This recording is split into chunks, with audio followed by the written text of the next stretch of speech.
Oh, why my eyebrow itch? All right, so I just hit live and was not ready to do nothing. My whole fucking everything's a mess, and I definitely need to clean my room. So what I'm about to do, right fast. So if anybody is watching this currently, I'm about to clean some shit up right fast while I wait for people to, I guess, come in. I don't know. I didn't announce that I was gonna do a stream beforehand, so I don't know if anyone's gonna show up just randomly off the cuff. Hello. Hi, hi, hi. Hi, friends. How's everybody doing? I need to clean up. God, everything's a mess. That medication I ain't take in like 3 days. What is that? We'll put that over there. We'll put that over there too. Ugh.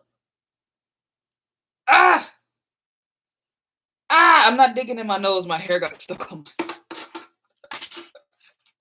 fucking hell. This is homophobia. I'm gonna just flip this motherfucker one day.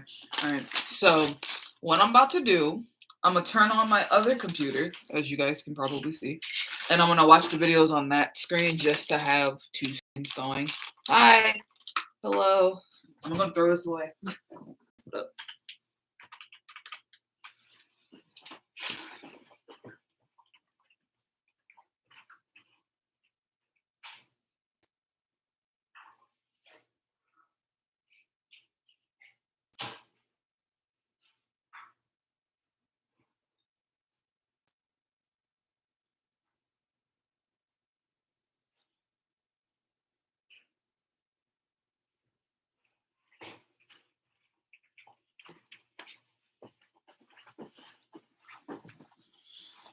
Oof. Okay, I forgot to put my name tag back in my car. It's a problem. All right, so anyways, hi. So I've just randomly decided because I was scrolling through TikTok and somebody had made a TikTok about Wonho from One, and I forgot that like I've debuted. And I was like, oh, I haven't heard that song yet. And then I remembered that there's like a shit ton of songs I literally have not heard yet. So I want to check out Ive's debut. Or Ive. Yeah, I want to check out their debut. I want to check out Scientist by Twice. I haven't heard that yet. I want to listen to Pirate by Everglow because I loved Everglow's last track and I haven't heard it yet, so we can check that out. I have not heard La Lisa yet. So, I might check it out today. I don't know, we're gonna see. There's other stuff that came out. If there's anything else that came out that you guys like want me to check out right now, I guess I can because I'm in mood and I'm like, why not? This looks weird, but I gotta fix because my pants aren't. These pants that I have don't have a zipper. Like they just have buttons instead of the zipper, so I have to button that up. 11 is a bop. I've heard good things about it. I don't know anything. I can't remember. Actually, here while I'm sitting here, let's look. Let's look up One Young. I can't spell. Because I don't even know what label the group is under. Starship. Oh, Starship. Okay. Starship has not let me down, honestly. They have some really, really incredible artists. So that's exciting. Yeah, work. Want to check out Super Tuna by Jen? I probably will. Did you listen to Peaches by Kai? I have not. I can check that out today if I got the time or whatever. I have not heard Jen's new song. I listen, today's been a day. I've been out all day. I'm kind of like manic right now. I don't know why. Um like I've got all this energy because I just came back from hanging out with a friend. So now I need to like dispel this energy somewhere. Have you checked out Savage by Aespa? I did. I have the reaction filmed. I just haven't edited it yet. So that'll be posted eventually. I don't know. Maybe after this stream, that'll give me some like hype to like edit because I've got a lot. I got a shit ton of shit that I'm sitting on. And I haven't edited yet. Like I have a Ready to Love reaction. I have Savage. I have a Dilemma unboxing. By the way, I haven't heard that yet. Or I haven't done that yet. I have Loco by Itzy. Um, and what's the song? The Feels by Twice. I haven't done that one yet either. I haven't edited that one yet. And then a Sunmi reaction to Go or Stop. I don't actually know if I'm actually gonna post that just because I didn't really say that much. But you know, I don't think I've heard did I just say what was the song I listened to? Was it Ready to Love or Rock? Or am I thinking of Ready to Love as the album? Maybe Ready to Love was the name.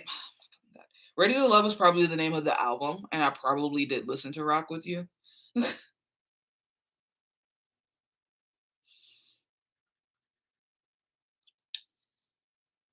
Yeah, I did listen to Ooh, Sunshine in the Stomach. I did listen to that.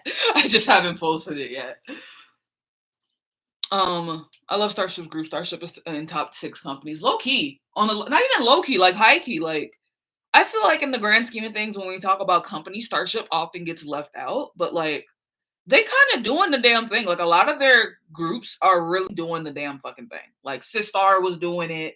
Monsta X is still doing it. They're all just, fantastic. Hi, Icy Bird. All right, so I'm gonna check out Ive first. What's the name of the song? 11. I'm gonna listen to that first.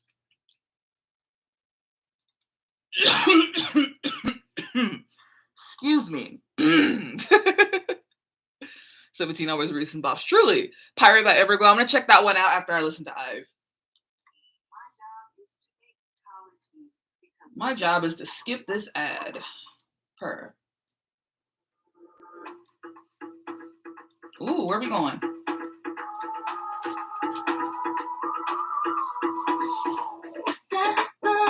Ooh. How many? Wait, pause. 1, 2, 3, 4, 5, 6. Okay, 6-member group.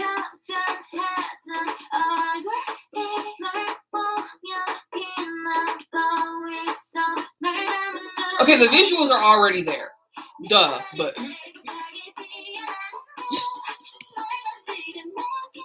Hold on. I should have prepared a better way to be able to see you guys and the thing at the same time. Whatever. At first it was only objectively good, now it's really good. Are you talking about Pirate or 11? Hi, Mellow Cloud. Oh, she reminds me of somebody. I can't place it. I'll figure it out in a minute. Ooh. That part was really cool. That real slow motion and then lead up to it. I fucks with it.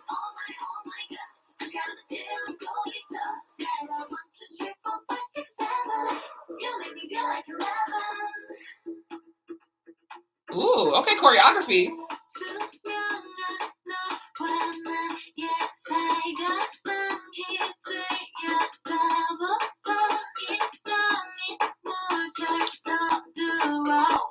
Girl, look, I'm really focused on choreography and outfits. I spend a lot of time looking at that. Come on, baby.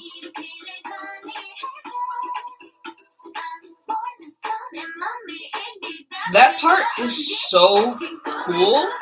I feel like that's such a sick way to lead to a drop. That's something really unique that I have not heard in K-pop. Not that I can think off the top of my head. That's super sick. Okay. I'm loving the white suits too. Okay, Face.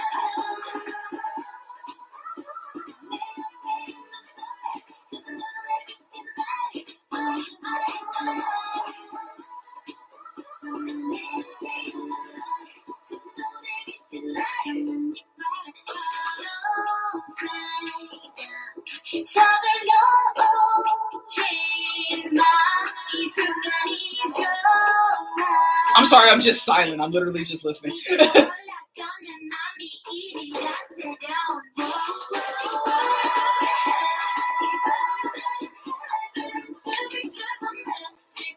feel like this might be a song that'll grow on me. It's not that I don't like it. Don't get it twisted. It's not that I don't like it.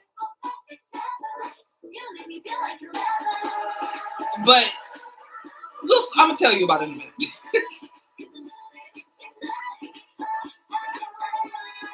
I'm living for like the slow motion bits. I don't know why.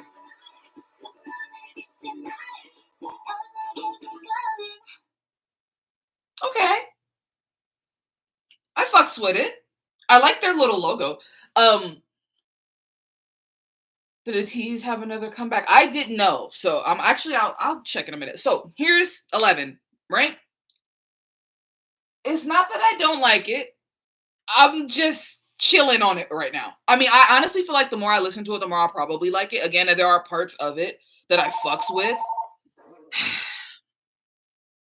What the fuck is this? Leave me alone. Okay, so there are parts of it that I really, really fuck with. Like again, like that slow lead up to the drop is really cool. And I'm such a visual person that like honestly, I spend a lot of the time just staring at like the music video and the sets and like the outfits, and everyone looks really good. And everyone looks really, really good, by the way. But yeah, as a song, I don't know if I'll come back to her for real. I'll listen to it again just to give it the benefit of the doubt. Like, I don't want to say I'll never listen to it again or anything. I'm gonna listen to it a couple more times, like on my own, and see. But off first listen, it's a pre-release. Turbulence is sad. Oh no. Okay, so if this is just a pre-release, yeah, for a debut, it's definitely not a bad debut song. Like for a debut, this is really good. Gets you to like I feel like this is a really good introduction. You know what I mean? So if this is just the pre-release, then like that's a good starting point for them. Like I'm down to see what they come with next. You know what I mean? Like I'm definitely not counting them out. Especially not with, a member of IZ*ONE being in the group. Like that shit's important. Like they're definitely gonna have that star quality to them just off that simple fact. But um, it's been talked about before, especially with in regards to like IOI and whatever. Oh, Turbulence from a Tease is okay. So this is something else. Oh, this is actually just their debut.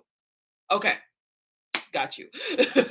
um, I guess the only thing though I can see for now, I guess for IVE is like to see if Starship will handle it properly. And given they've done a good job with it before, because when they added Yeonjun to Uju Sonya, it was a good thing. Young and okay, that shows how much I know about IZ*ONE. I really that sounded really fake of me. I didn't stand IZ*ONE that much. I knew of them, of course. I did not stand, but Anyways, they did a good job before with IOI and Yeonjun going into Uju Sonya. So like I have faith that they will make it about everybody and not just make it about those two members who are in IZ*ONE. You know what I mean? I'm hoping that it's not like a Dia situation or anything like that. Although I do understand that that's kind of I won't say that it's inevitable, but people are gonna come to the group for those people who stand the other group. So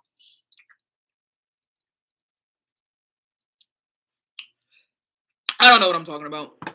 Anyways, I don't know. Just based off the first listen, it was okay though. I'll give it a couple. Like I said, I'll give it a couple more listens just to see the vibes and see how I feel about it. Um, I feel like this might be one of my top GG debuts this year. Okay, that's a solid like that's a solid like, you know what I mean? And again, it just could be just off first listen because I felt this way about Loco by ITZY. Off the first listen, I felt so weird about it and I couldn't figure out how I felt like at all. And I love ITZY. So it was very like I don't know what's going on. But then the more I listened to it, I was like, oh no, I actually fuck with this song. And ITZY's, and I'm saying that because people gave ITZY so much shit. Like people act like Loco and Swipe in that whole era, their whole first album, you know what I mean, are just garbage. People act like ITZY just fell off. And I don't get where that comes from. But I'll listen to it a couple times more just to see how I feel about it. Um, Speaking of Uju Sonya, these days I'm literally just wondering where are they? Did they have a comeback I don't know about? So I heard that they had a subunit debut. I think it was Uju Sonya the Black, WJSN the Black.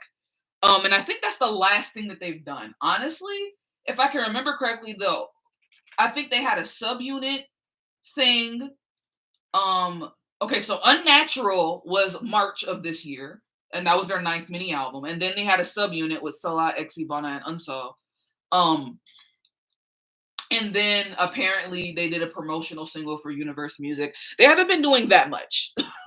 And I remember there being like a big thing about the Chinese members of Uju Sonyo basically not being a part of the group anymore. Like Sheng Shao took Uju Sonyo WJSN out of her Instagram bio, and I believe Xianyi and Meiki are on in another group right now. So like I think them three in particular are like not a part of the group anymore. I don't know, that's just me guessing because they've just not been seen with the group in I don't know how long. If my hair gets stuck on my fucking septum again, I swear to God. Um have you listened to Rush Hour by Monsta X? I love your work, by the way. Thank you. I haven't heard that yet, but I definitely can check it out today because I'm listening to everything right now, honestly. Are we ready for another generation where I barely survived the third gen wars of 2015, 2016? Oh no! Oh, I'm not, because I'm gonna tell you this. I already feel it coming because the way people are hating on every fourth gen group just off the rip, and it's like y'all don't even give nobody no chance to really come out and truly like make a statement for themselves before y'all go, oh, they're trash. Like I hate it. Next year is gonna be a massacre for girl groups. Woo. Right now, that's I versus Kepler. When is Kepler debuting? By the way, I'm really interested to see what their debut is gonna sound like. It's a problem. It's already a problem because there's already so many people just shitting on the fourth gen period. And listen, I understand that a lot of us have been here for a while, so we get that mindset of like, oh, the groups that I started listening to when I first came in, those are better. Da, da, da. I just do not like the way people just aren't ready to let other people come in and do shit. There are a lot of GGs this year. Yep. I think the budget for 11 was good, and Monsta X has a good budget, but I swear to God, Uju Sono gets dust for music video budgets. I haven't seen a WJSN music video, I think, since Happy. Like, when I tell y'all, I am back the fuck up on them girls. I love them too. It's not like they don't make good music, but like, I just, for some reason, it always slips my mind. December 14th, bet. All right, so what else did I say I was going? Everglow. I need to listen to Everglow because, girl, when I tell y'all, I was getting ready to tell y'all that First was my favorite comeback of the entire year. And it's still one of my favorite songs to come out this year. And I believe that was this year. And that actually kind of got me to stand Everglow. Like, I truly fucks with these girls. Like, they have it all, bro. Don't talk to me. Like, just whatever. Anyways. I remember when people called Twice and BP, SNSD, and 21 copycats. Yep, I remember those days. And it's the way people still low-key do that shit. Like, people are, whoa, people are still to this day calling Blackpink 21 ripoffs and shit like that. Shit like that. I'm talking too fast. I think that's what it is.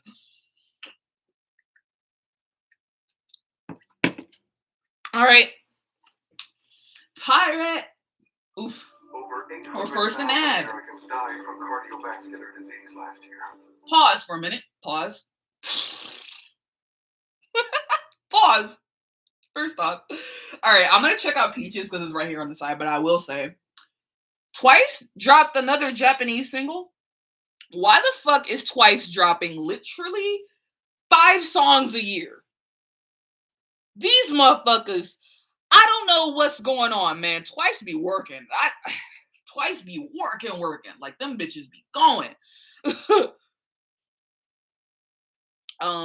Kepler Island to Adore. Adore is the name of the group. My Teenage Girl. Who's that? JYP New GG, Plexus New GG, Plexus. I read that the same way you wrote it. I'm not even gonna lie, I've been. Oh my god! All right, hold on, y'all.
Sorry, that was my bad.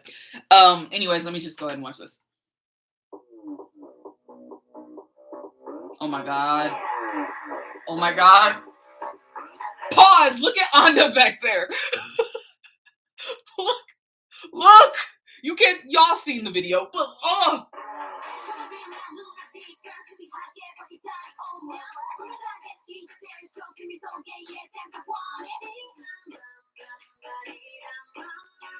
lip rings.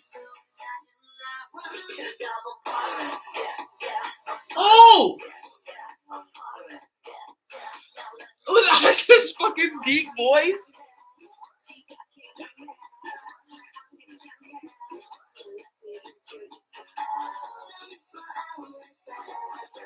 Girl.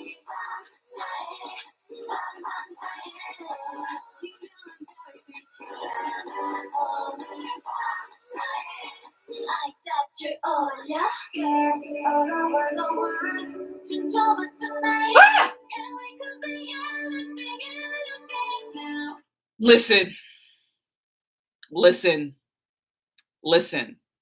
Listen to me. You already know how much I fucking love loud music, so already.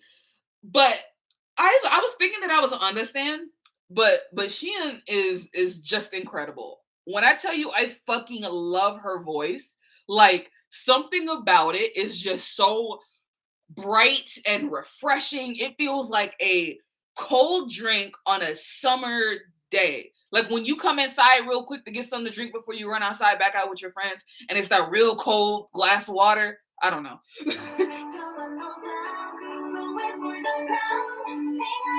Biker girls, by the way.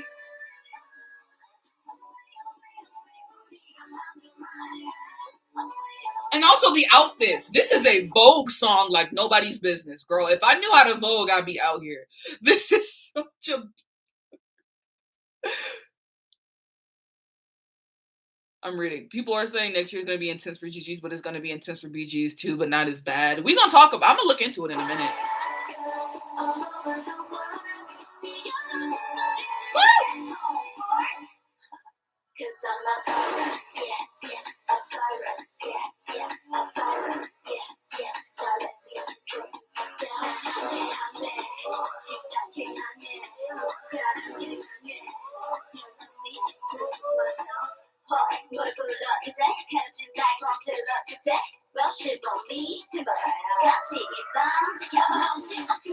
Not you being literally the best 4th gen rapper. And I'm standing behind that statement, okay? I am standing behind that statement.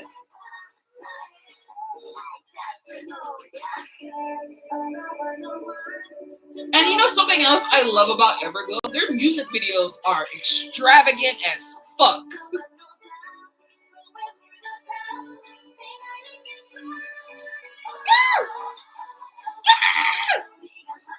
Oh my god, with the pigtails! Oh my gosh, she's giving like 90s J-pop idol.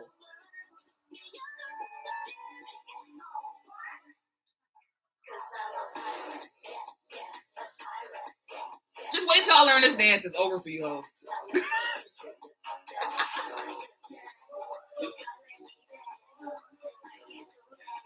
Oh my god.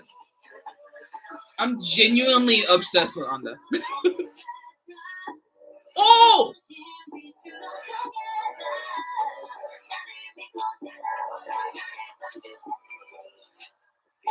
I'm sorry.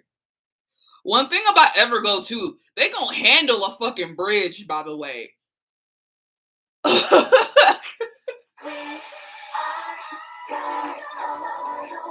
We are girls. BB looking at me like I'm fucking insane.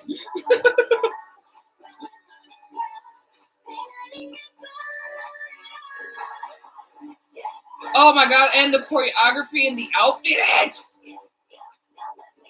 I can't wait until I have the time to sit down and make like a fashion video when it comes to K-pop because I have so many things to say. So Everglow came for next yet again. Ate it the fuck up. Ate it the fuck up. Coming for you. Yeah, that's it. That's fucking it. How can I'm gonna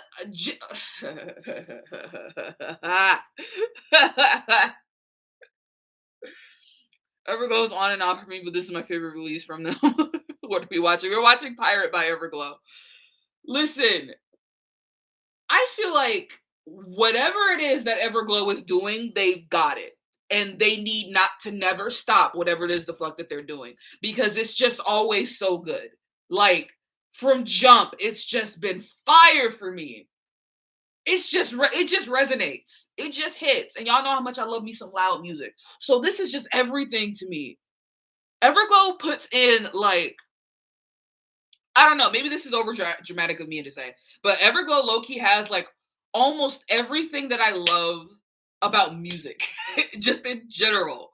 Like it has like they have like the incredible music videos and the amazing choreography and the amazing sets and amazing outfits and stuff. But when it comes to like the music itself, it's so I bit my tongue. It's loud, but not in a negative way because y'all know how motherfuckers love to be like, oh, it's just noise music when it's whatever. But it's so this song in particular is just so fucking cunty.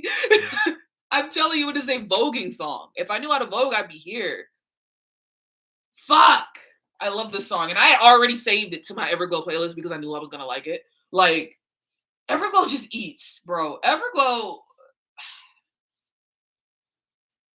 Now I'm thinking like in my head between First and Pirate, like which of those songs that I like the most this year. Because I probably have listened to First more than any other K-pop song this entire fucking year. I've listened to First so many times.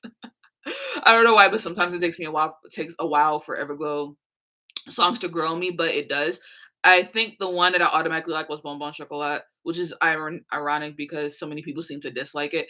I wonder why because I remember when that song came out and a little bit afterwards when people were talking about how they didn't like it, I guess in comparison to the other songs that came out with after.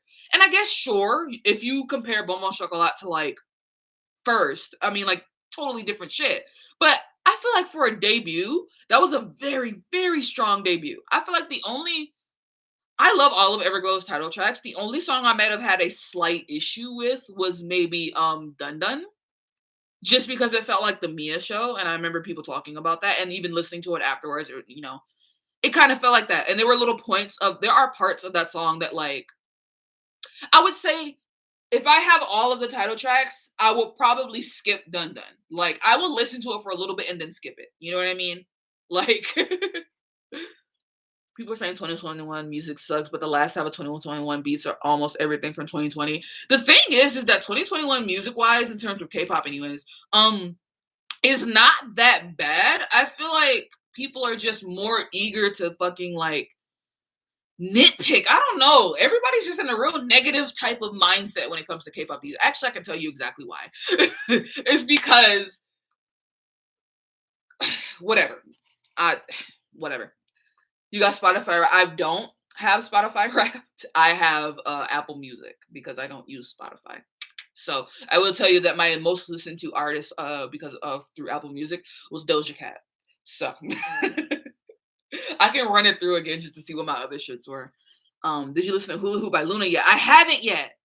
Actually, I actually completely and totally missed that because I'm a fake orbit. I will probably I'm gonna listen to Peaches next, and then after that, I'm gonna listen to Loona. Although Bon Bon Chocolat just overplayed it for yeah. I mean, maybe okay, yeah. It's probably just differences. You know what I mean? Because I didn't really over listen to it that much. I listened to it that one time when I did the reaction for it, and then I hadn't listened to it for a while, and then I came back and listened to it, and I was like, oh fuck, I love this song. Do you react to beats? I don't, unfortunately, because I'm not like number one. I don't have a lot of clout, so like me doing like not a lot of people are watching this, so that's number one. And number two, I'm probably gonna have to delete this live once I'm done because I'm reacting to copyrighted material, which means that YouTube is just gonna copyright strike it. And God forbid I get like a actual strike and like it fucks some shit up. So I'm probably gonna delete this right after. Um, so sorry about that. People say K-pop 2020 and 2021 because they keep comparing it to 2019 and 2018. I think people are just bringing the same energy that the same contempt that they have for the fandom, they're bringing it over to the music. And I understand why people would do that, and I'm not blaming them for it. But at the same time, I feel like those of us who haven't focused that much on the music, or rather on the fandom side of not of the shits, can enjoy the music a little bit differently. Like, I feel like I enjoy K-pop music a little bit differently now that I'm not invested in the fandom shit. Does that make sense? I don't know. We got a shiny comeback in 2020. I mean, by the way, Don't Call Me is literally one of my favorite songs of this year. I'm gonna try to do like an end of the year, like my favorite K-pop songs type beat, but Lord knows if it'll actually happen. But I will tell you this: Don't Call Me is definitely one of my favorite songs to come out this year. That song is so good. And you know what I love about the song the most too? The last bit. That last fucking bit. It's so good.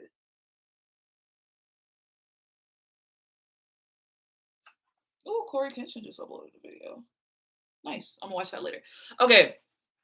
All right, so I'm gonna listen to Peaches right quick, and then we're gonna go back and listen to Loona. And actually, once I listen to Loona, we're gonna talk a little bit about Loona because I feel like I did not get to talk about Loona when the whole thing of Luna's fucking company doing everything that they've been doing first dropped, and I didn't really talk about it that much, but we'll talk about it. So let me listen to this song Peaches first. Writing's not that easy, but Grammarly can help. This sentence is grammatically. Wait, because this is already wild. It's not wild, but at the same time, when I tell y'all I have not listened to an EXO song in general in so long, I'm gassing it. It's been maybe a couple years. I remember I listened to Tempo when it came out. But yeah, I don't know. It's just been a minute since I've been invested in EXO at all. Any EXO member, period. So this is wild.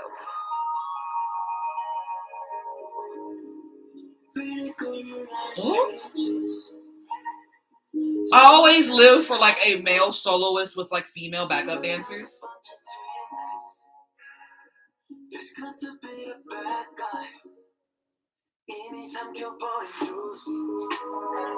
Okay. Are we doing a Forbidden Apple type energy?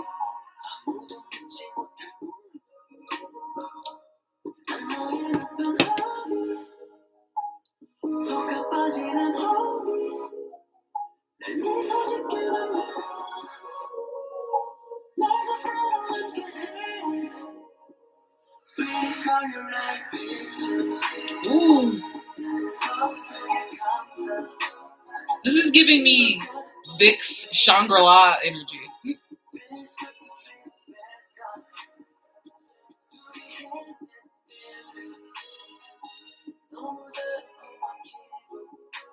Can I tell you something? You know what I love about Kai? And what I love about this song in general, but when you know what I love about Kai? Kai gives me, and I don't want nobody to take this the wrong way.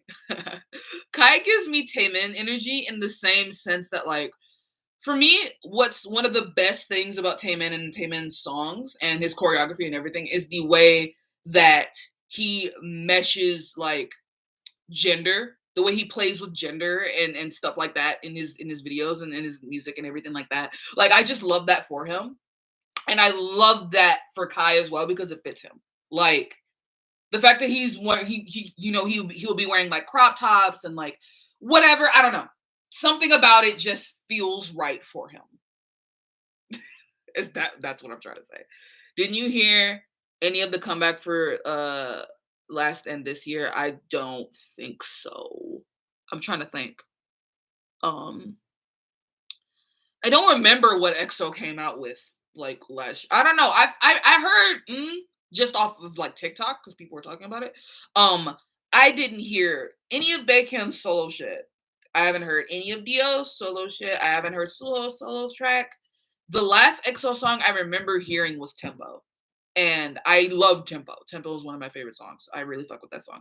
And I can't remember the other song that came out with Tempo, but I can't remember what it's fucking called. And I know that Eve from Loona did a cover of it. Love Shot, that's what I'm thinking of. Didn't Love Shot come out with Tempo? But that was like the last time that I was listening to EXO. You know what I mean? Don't Fight the Feeling. Yeah, I've not heard that at all. I have not heard Don't Fight the Feeling. Let me finish watching this though. That set right there is really, really pretty. Excuse me. Oh, and the outfits. Oh, I like that little like point of him like touching her pigtail.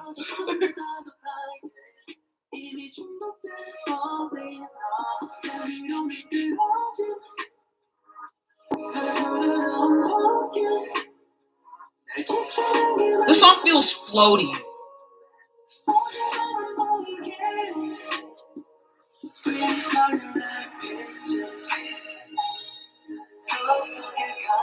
Ooh, look at that set.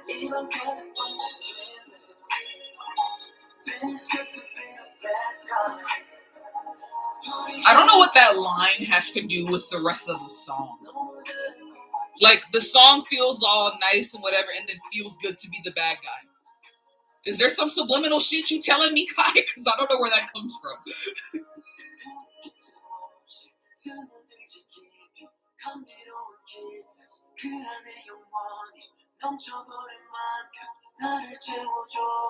I love the way he interacts with the backup dancers. Woo! Yeah. He's like having so much fun too. I live for it.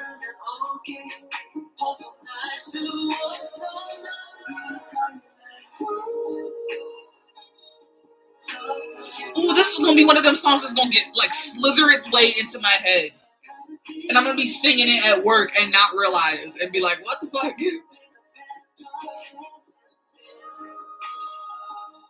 Okay, that little like high note in the background. Okay, I feel you. I see you. I hear you.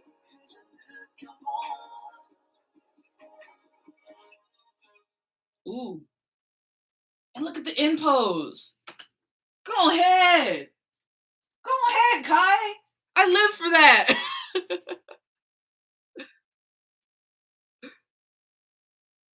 I'm years behind. Girl, I am so behind when it comes to EXO. Like, there are so many groups out there that I literally have not listened to in so long. It's EXO, Uju Sonya. I haven't listened to NCT track in a bit, but it's been like a shorter distance of time. Yeah, I'm backed up on a lot of motherfuckers. Kai Taemin, Wonho, and Yeonjun slaying the crop tops truly. Oh my god, people, Onyu is having a comeback. How did I forget?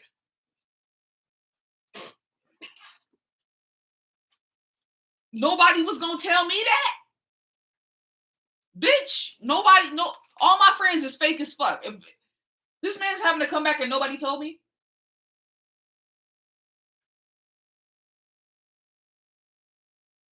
Is he for real? Did you listen to Kang Daniel songs? I can't remember. I remember I watched a song and I can't remember what it was, but I listened to something from Daniel.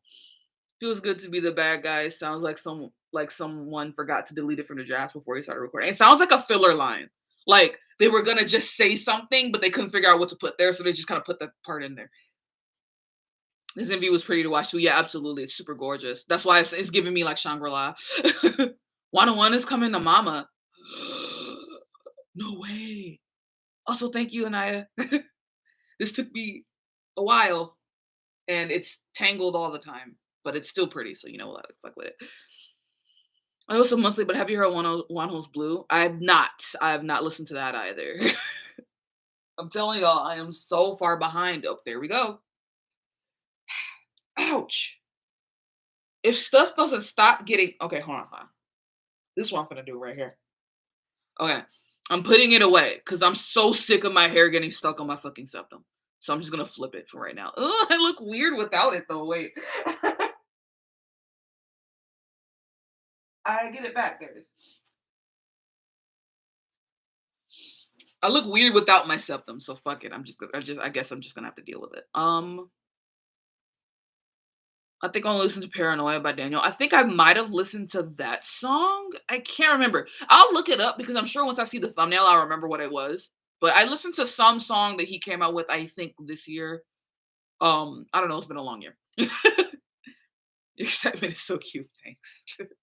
How do you, Billlie? That's what I wanted to listen to too. I put it in my like watch later, and what did I say I was going? Loona. That's what I'm gonna do. Okay, so I'm gonna do Loona, and then after that, I'm gonna do Billlie. And there was who else was I gonna do after that? Who else was I gonna? MX is having an English album drop in 5 days. How many English albums do these dudes have?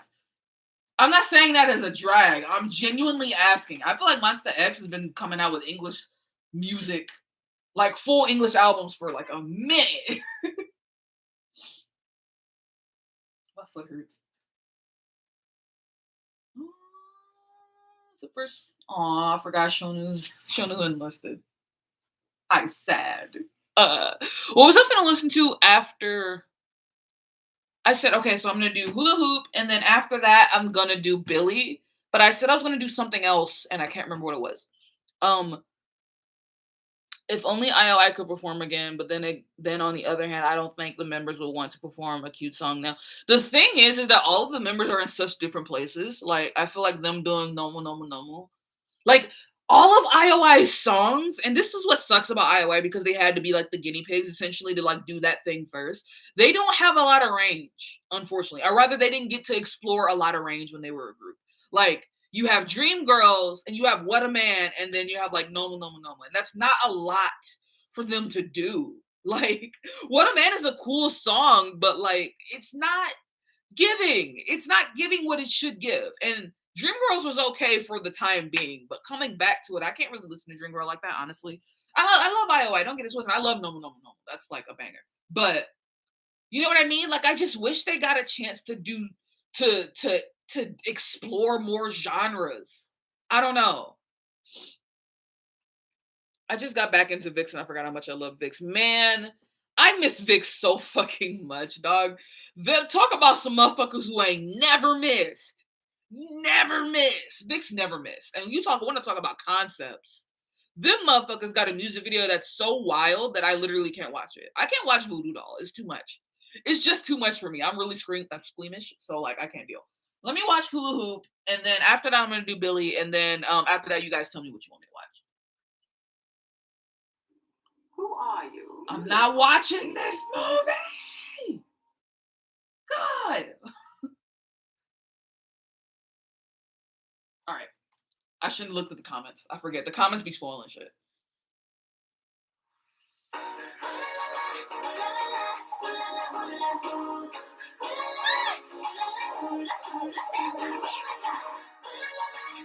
Oh my god, look how bright this video is. I'm gonna turn it out just a tad.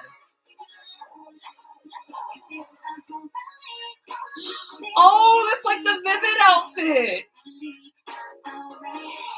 Y'all know I love nostalgia. Okay, they're giving us Eclipse. They're giving us throwbacks.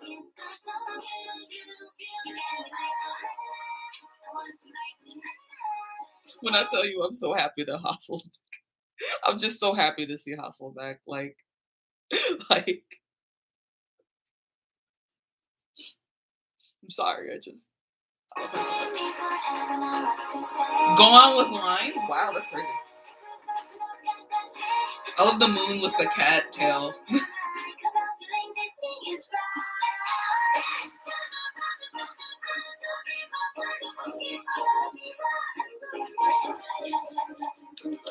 I've got something to say. I'm gonna wait till the song ends though, because I already peeped a few comments where people talking about how they didn't like the music video. And I saw someone talk about Luna's broke era. We gonna talk about it though. Hold on.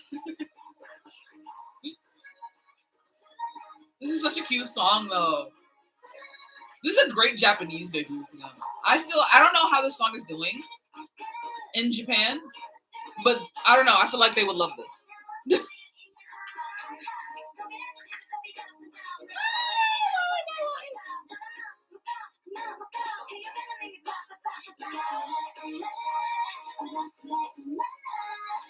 I live for the references to the past music videos. Y'all already know I do. Look at Jinsol.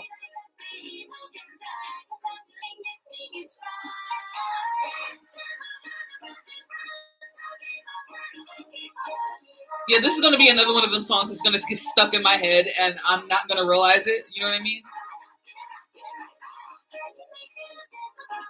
And I want to say this: there are not a lot of idols, in my opinion, in my humble opinion, who I feel like can get away with, like, how do I say this? With reaching that high of an octave, but Loona can. Like, Heejin and Chu are killing this right now. And I want to watch the choreography version later. I'm gonna watch it after I end this stream. Because it looks like this choreography is cute as fuck, and I can't wait to see it. Not you hugging that alpha.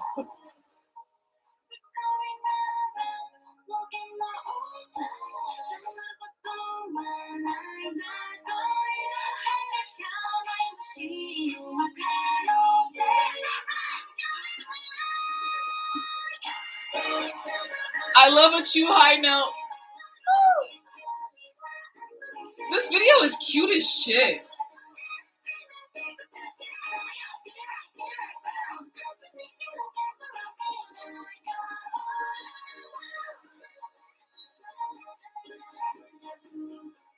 Oh my god, no, because the song is kind of making my heart like go doki doki. I don't know, something about this song is just hitting me in the heart right now. I don't know, maybe it's just because I miss Loona. Why did they make Yeojin so tiny? She already short. Come on now.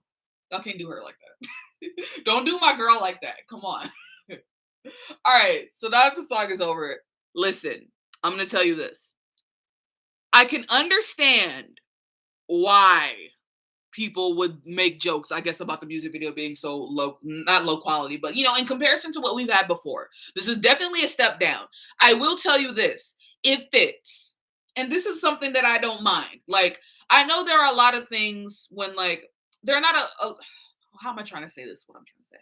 Like, there are a lot of times when a K-pop group may debut with a company that doesn't have a lot of money, or something will happen and their quality for the video of the music videos will go down. Whatever happens, you know what I mean?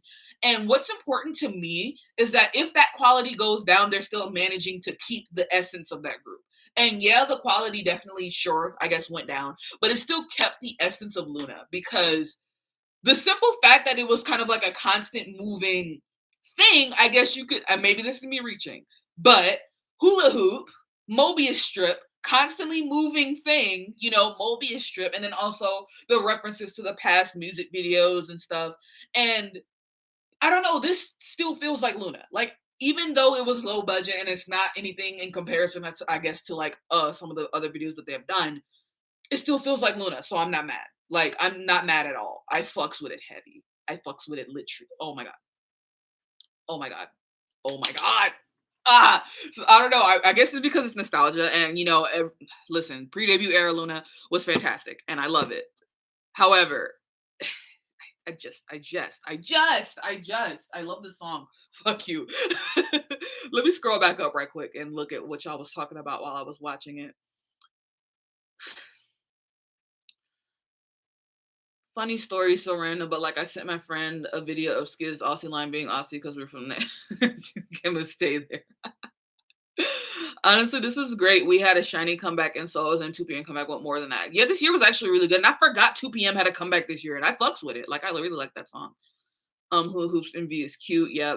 I think 2PM coming back was cool. I would love to see more second gen groups this year. Absolutely. The song is immaculate. It absolutely is. Everyone on Twitter was making jokes because some websites were saying that Loona would have another comeback soon. And I was like, does Loona know that? I hate it. Loona does cute concepts so well. What a shame they probably won't come back with one anytime soon for a Korean comeback.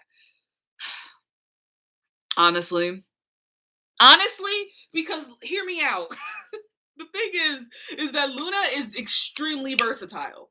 And that was the point of Loona. That was literally the point of the pre-debut project, to show how versatile Loona can be. So I would hope that Blackberry, even given all of the shit going on with the fucking company, and there's a lot of shit going on with the fucking company, I would hope that Blackberry does not pigeonhole them. You know what I mean? We don't need to just because So What was what it was doesn't mean that we need a fucking girl crush comeback all the time. Like, it's okay to go back to some high shit because they can do it. Clearly, they can pull it off.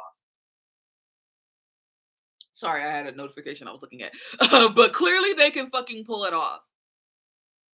I only keep up with their music, so I want to know about this broke situation, like what happened, genuinely asking. So to try to summarize, and also there's a video out there. Actually, let me look it up real quick because there's a video that explains it a lot better than I could. But to summarize it really, really quickly, Blackberry Creative, the group that or rather the company that Loona is under, had to file. I don't know if they filed for bankruptcy or something, but they're having money issues to the point where like stylists and people aren't being paid. So like it's a lot of shit happening. Hold on, let me see if I can.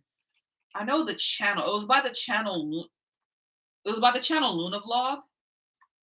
And it was called hashtag Say Loona, exploring how companies fail their idols. So watch that video. It's like a 30-minute video, but it definitely explains everything and a lot better than I can explain it. And honestly, Loona Vlog makes great content for Loona. So like, if any of you are orbits out there looking for some cool shit to watch, absolutely go check them out. But yeah, that video explains it a lot better than I could. But it's a mess. It's a mess. Basically, and this is the thing, like Pink Lemon says up there, like BBC has issues with their money and people aren't getting paid, but also at the same time, Loona are still promoting. Like when this whole situation at first, when the whole Save Loona thing first started, like Loona had just dropped Hula Hoop, and now I'm seeing, I saw that ads somewhere that they're doing like Nike campaigns and stuff. And Luna's been doing ads. Like remember Heejin and Chu were in PUBG or whatever game that was. Like Luna's still doing ads and stuff. So it's not like they aren't making money. So I'm not understanding what's going on. Really? And there's a lot of people saying that they aren't getting paid essentially.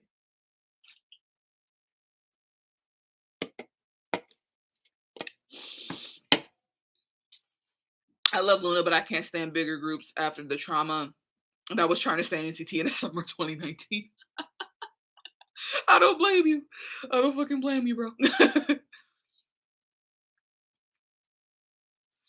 Loona debut project costed more than popular third gen groups, from what I heard. Example, Blackpink. They spent a lot of money. I don't know where that money went recently. And I heard based from that Loona Vlog video that a lot of the things that Loona were doing, like a lot of the music videos or whatever, just came out of the love of those people that I'm fucking up.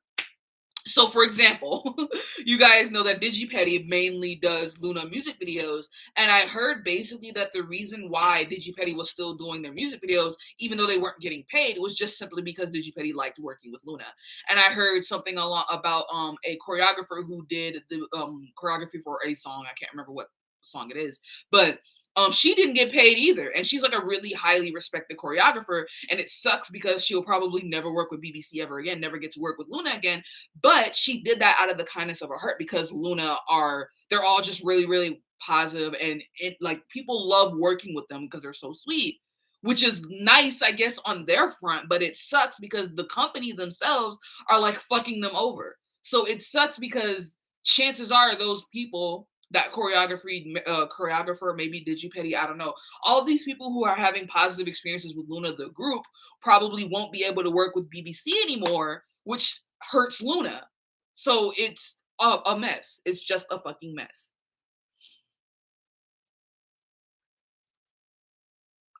My class is literally the size of NCT. BBC can't keep up with the debt, so they're having, even though they're making money, they're having to pay all the money back that they took. So I presume that's what's going on. Excuse me. So Loona's making money, sure, but I presume it's going straight to, the people that need to be paid. Which means we probably won't be getting a Korean comeback in a while because it takes money to have a comeback. You know what I mean? You gotta pay your stylist to promote, to make the outfits, to make the set for the music video. You gotta pay your producers to make the song. And it sucks, man. It really, really does suck. Like I'm not just saying this just because I'm in orbit. Like Loona is one of the most interesting, one of the most musically interesting, one of the most just generally interesting K-pop groups to be out right now. And I just hate that they're going through this because You know what I mean? Like, Loona's a world tour. Come on. Like, people love Loona. And that's what sucks the most about this. Like, God forbid anything happens that they actually end up disbanding. Because not only will I not know what to fucking do at that point, like, what will I do without Loona? But that's just a lot of talent being wasted. You know what I mean? It's a lot of talent going out the fucking window. And that's something that everyone's talked about before because BBC has a ton of unreleased content, unreleased music videos and stuff like that. It's like, why waste the money to film it if you're not going to post it for the profit? Why do you have so many things that are just unreleased? Whatever. Anyways. On one hand, I think Loona would be better off in a different company, but then also would that company keep up with the Looniverse anyway or the Loona type sounds? That's the thing too. It's like in a perfect world, sure, maybe another company could pick up Loona, but would they still be Loona musically? Would it be real easy to tell the difference between BBC Loona and whatever company Loona? The Loona thing reminds me when the Pletta situation when 17 were rookies. Yeah, we should all buy the company. Yep. So many people love Loona, but BBC literally can't do their job. I hate that this is happening. Literally, like, and the thing is that it's not even just like Orbit saying, like, oh, we love Loona. It is so many people within the industry who love Loona. People love those girls. So, like, I really hope that by the grace of God, something works out for them because it has to. There's no way. There's no way that all of that talent can be fucking wasted. Like, anyway, all right, okay. Let me not get too far into it. Anyways, I loved Hula Hoop. It was a great song. Now I'm gonna go check out Billlie. Now I don't know anything about Billlie. I saw the teaser, or rather, what's it called? Yeah, it is the teaser. I saw the teaser for Ring Ring, recommended to me randomly, and I just clicked on it, and I was like watching it for a little bit, trying to figure out why I was being recommended it. Because I'm like, do I know any of these girls? Like, is there, like, is anybody in the group like from a group that I didn't, you know what I mean? Like, I'm trying to figure out why. So I don't know anything about them. I don't know if there's like some other girl who was in another group before who came into Billlie or whatever's going on with that. I don't even know what company they're under. But you know, I'm gonna still listen to it.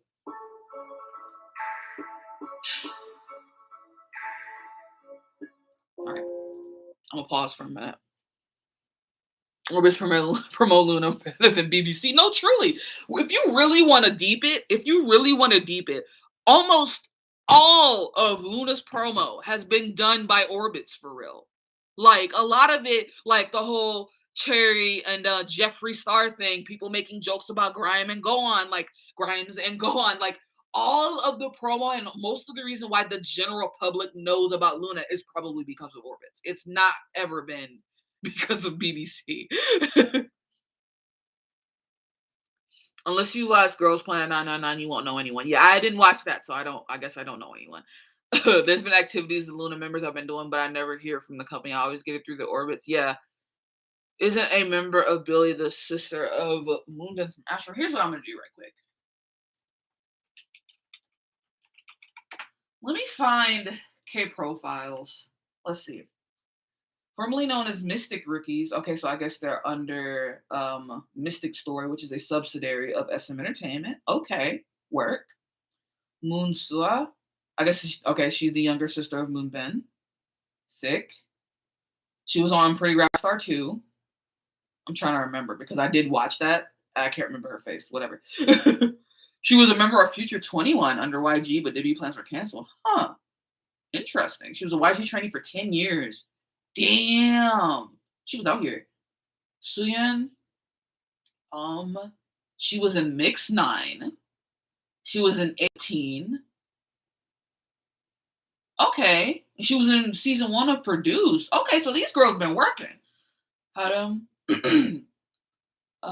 She won SM's Every Sing contest and received vocal training from them, then moved to the subsidiary. Her audition song was Free Somebody by Loona. That is taste. That is taste right there. Shout out to Free Somebody. Shout out to Loona's, not Loona. Shout out to, because Loona. Shout out to Loona's first mini album. That shit goes. That shit fucking goes. Why did I get notified for this? Thank you. Welcome. Hi.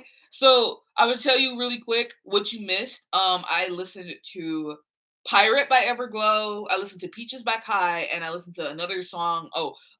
11 by Ive, and I think Hula Hoop by Loona, and that's what we've on. So now we're gonna listen to Billlie in a minute. I'm just looking them up though. Suki. I know this girl. Where do I know this girl from? She was an ex-member of the J-pop group Magic Clore. Speculated to have joined the Nitty Project, but appeared in Mystic. Where do I know this girl from? I've seen her everywhere. Suki.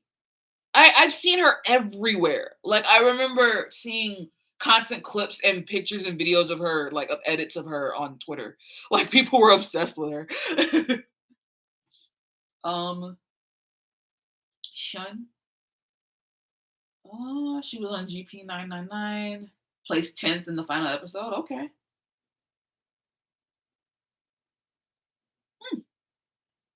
Siyun. Appeared in Boyfriend's Love Style and V-Teaser. Work.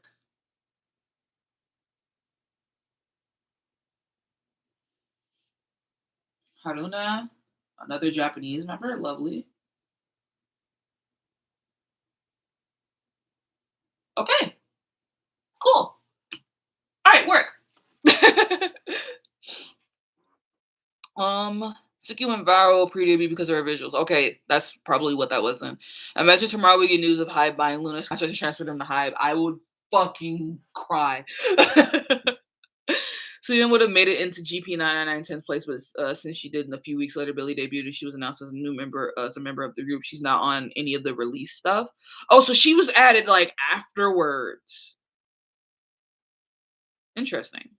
I don't know why, but the title Ring Ring just reminded me of Hunter x Hunter. I love Hunter x Hunter. You're mine. That's my favorite. That's one of my favorite animes. If only Loona could go to Hybe, at least we know they'd be doing fine financially. Low-key. And honestly, if there's anybody that I kind of have faith in continuing the Loonaverse, it would be Hybe. Because, you know what I mean? You should check out Bugaboo too. I'm going to look them up and keep them on the second tab so I remember. Hold on. Just so I remember, what company are they from? A-Team Entertainment? Never heard of them. Okay. Let's watch this song, though. My knee hurts for some reason.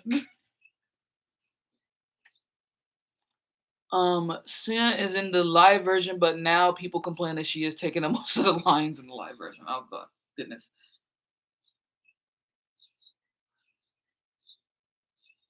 Okay, visuals. This video starting off... I'm fucking up. I can't talk.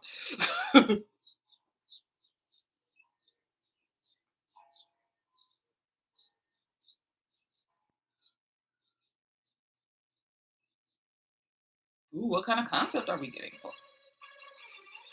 Hey, yo? Wait.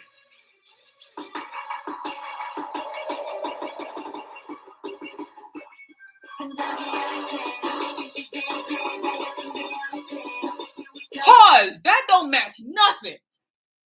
What the fuck just happened? We were in an entirely different place. We started here and ended up here somewhere. What's happening?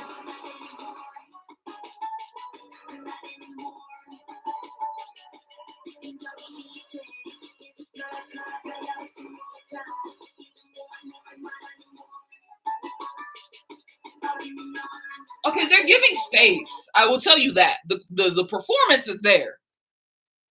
The performance is there. Ooh. Who the fuck is that? Someone tell me right now. Whose voice is that? Because the vocal color, the way she's singing.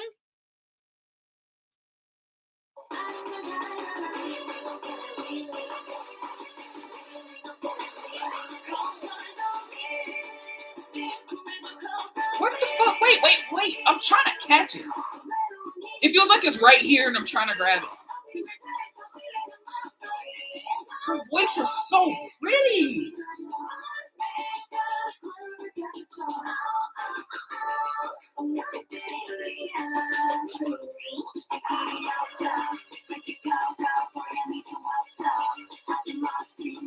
I can't tell where we are. I'm trying to peep. Like, I can't tell where the verse ended and the fucking like the bridge started. Where the hook is. I don't know where anything is. The MV is about a missing girl that is Tatum, the one with the voice. Don't be sorry. Like, it's not. I'm not liking it. I'm just confused. It just startled me at first. I gotta like get back into it. Y'all know me. I love like creepy la la la's in songs.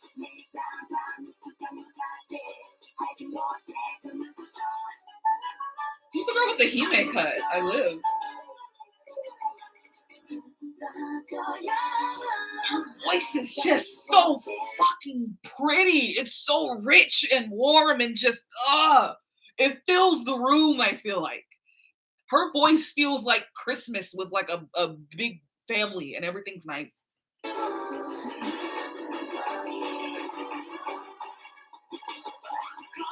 Like y'all can't say they not coming with the fucking vocal quality. Like these girls can sing.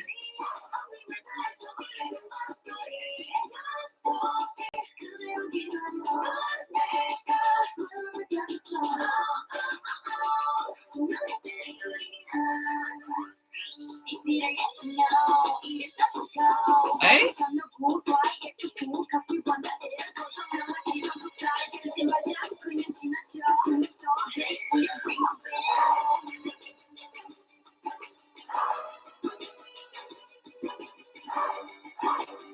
Okay, the choreography is definitely there too.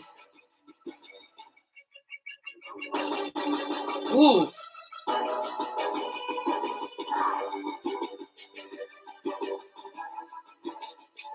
Okay, bitch. This bitch b-boying. What the fuck?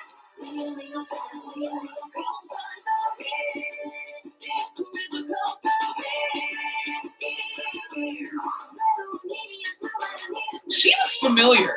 The girl with the blue hair looks very familiar. I feel like I've seen her somewhere.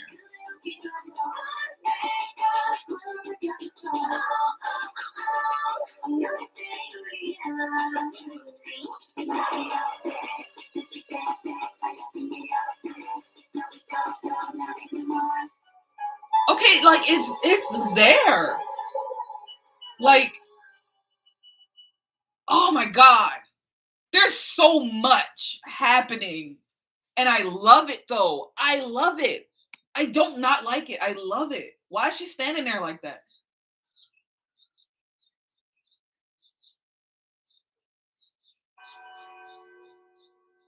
The aesthetics of this video are so pretty. Like the regular video part. Oh my god. Oh my god. Oh my fucking god. What was that? What was that? There was so much happening. And you know what? It's not that I don't like it. I absolutely love it. I'm so intrigued. Even if I don't like this song that much, and I kind of fuck with it, but again, it's really hard to get a grasp on it because I can't tell what's happening. I feel like I can't tell exactly where the song is heading. The only other thing I need to crack something. Okay. The only other thing that I will say about this is I was expecting a better rap, especially from somebody who was on Unpretty Rap Star. But you know, that doesn't mean that she can't rap or anything. I'm sure she probably can, you know. Um, but wow. Talk about something that's gonna stick in your fucking head. Like, even if you don't like the song, like that is a wild ass like debut. You know what I mean? Like for a debut, that's fucking insane. And I fucks with it. I really do. Again, the visuals of the non like actual music video part, like the beginning bit and then like the end bit, super pretty. Y'all know I fuck with like a scary, you know, spooky energy. I love that shit. That was just wild. I just did not know where the fuck it went. I don't not love it though. Something about it is just so intriguing. Like I want to keep like I want to know more about them. Something about this just got me interested. Like you know what I mean? This reminds me of how Tease has a lot of songs that do this random music change up by the chorus that are kind of random. They're talented though. Kind of. But honestly, and I've heard like at least one a tease song before, but it's almost slightly different because there's a part of this song that din din din din din that's literally throughout the entire song and it does not stop. It stops maybe once or twice. Like, and at first I was kind of like weirded out by it. But at the same time, I don't not like it. I don't know how else to explain it. It's very weird. And I love it, but I don't at the same time. What the fuck? I'm subscribing to the channel. I like want to know more. Like, I don't know. Something about it is just sickening. It's just sickening to me. All right, let me look at Bugaboo right fast because I don't know anything about them. I'm looking at their K profile picture. Cheyenne was on Produce 48. Okay, work. Has all of Chunga's choreography memorized. I love that for you. Fan says she looks like Kyokyung. Yeah, I see that. I definitely see that for her.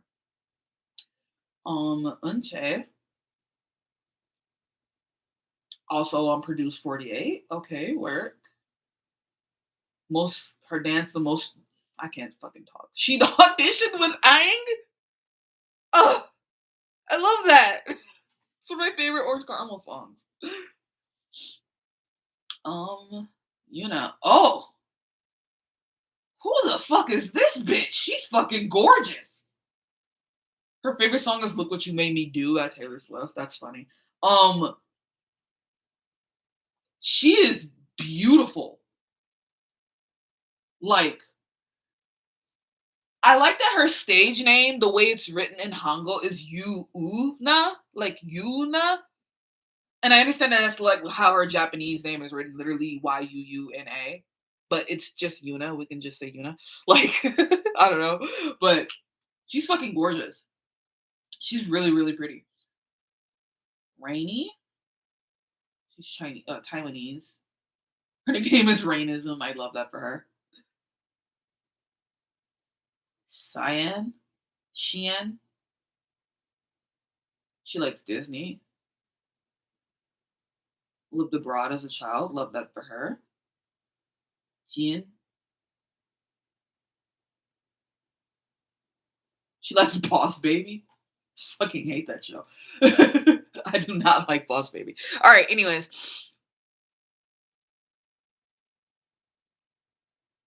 What are we talking about? I'm ready for TXT and Hype and then the Crimson Heart storylines. What the fuck is that? What else am I missing? I'm gonna look at Bugaboo right quick. What the fuck else am I missing? Hello? We talking about BTS.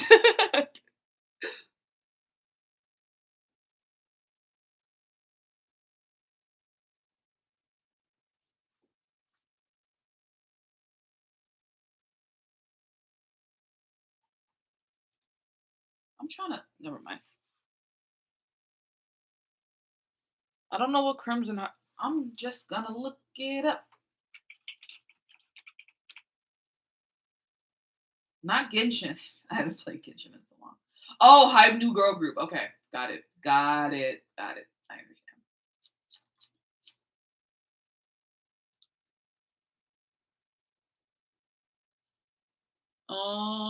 I thought the okay.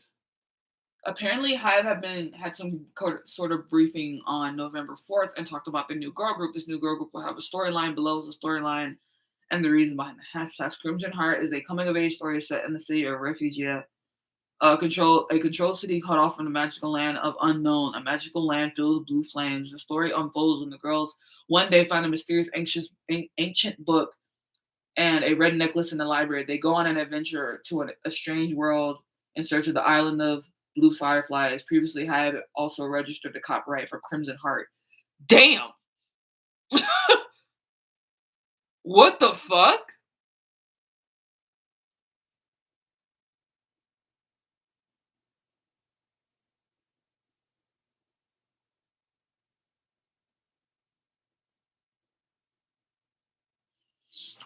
Okay, so this post that I'm reading on Reddit is apparently mad about it. Wait, hold on.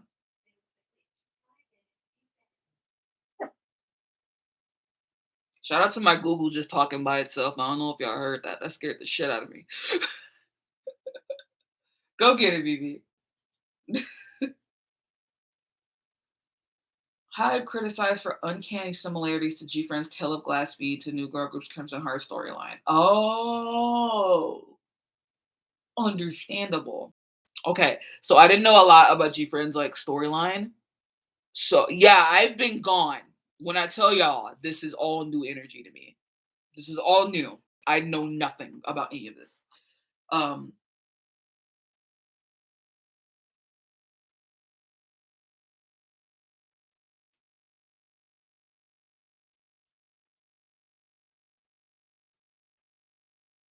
ooh, I will look at that later. All right. So yeah, I am very lost.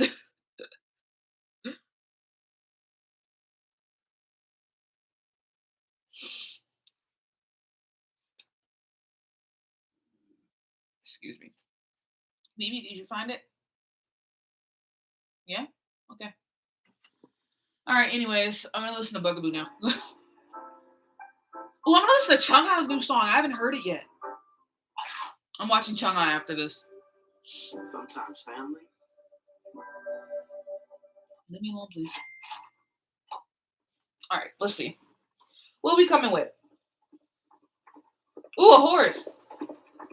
All right, first off, this video starting off is like wild. All right, pause. Wait a minute. Okay, we've got girls in brightly colored outfits carrying weapons. I live.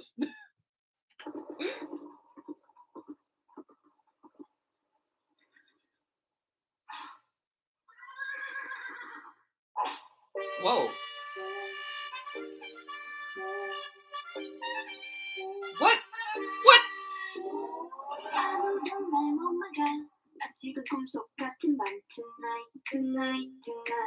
Oh yeah. 또 다른 세상을 봐. 나 나를 찾아 따라왔을까? Alright, alright, alright. Alright, alright, alright. 나는 다 엇갈리는 대로 모든 것 바꿔봐. Play the show. Can I say something? This is a small thing. And if it serves for the video, then I'm not going to say anything else about it. I will say that I find that a lot of groups are debuting with a concept of them transporting to this wild world with things happening and like we don't need to do that all the time. It's okay to just have like a debut song just be a debut song. Like why do we always have to do like a magical kind of, I guess that's the energy, that's the fourth gen. That's what the fourth gen are coming with because it started with TXT and Loona in a way, I guess you could say. Um so a lot of people are doing it. And I guess it would be weird of me to say that when I just watched Everglow and they kind of do the same thing. But I don't know. It just seems like everybody's doing it. And it's like, okay, we get it.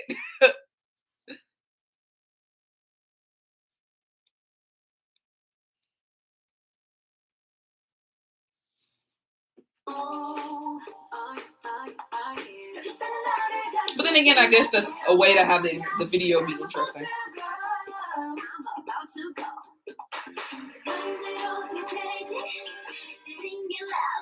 Choreography on point.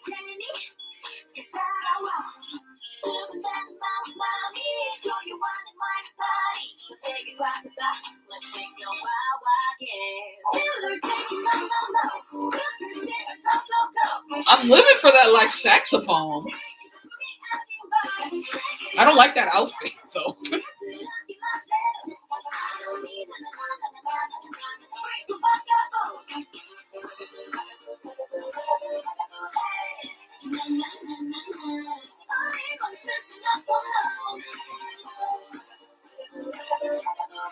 I don't know.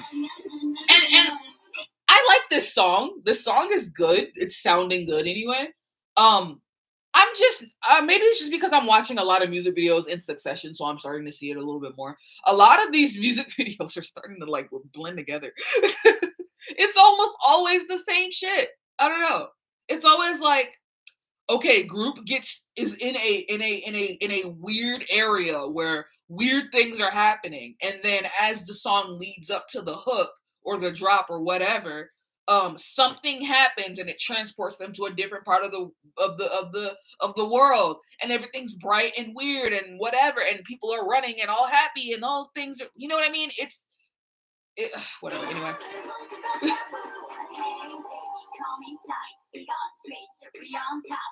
Okay. Put your bullet through my body.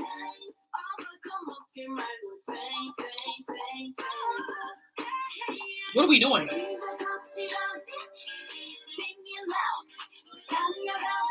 I know that part of the choreography hard as shit. That's just for me who ain't got no fucking arm strength. Y'all killing ghosts. I love that. I love that for y'all. The outfits in this video are really, really pretty. Well, some of them are anyway. There was one that was a miss for me, but, you know, in general. And this song is catchy.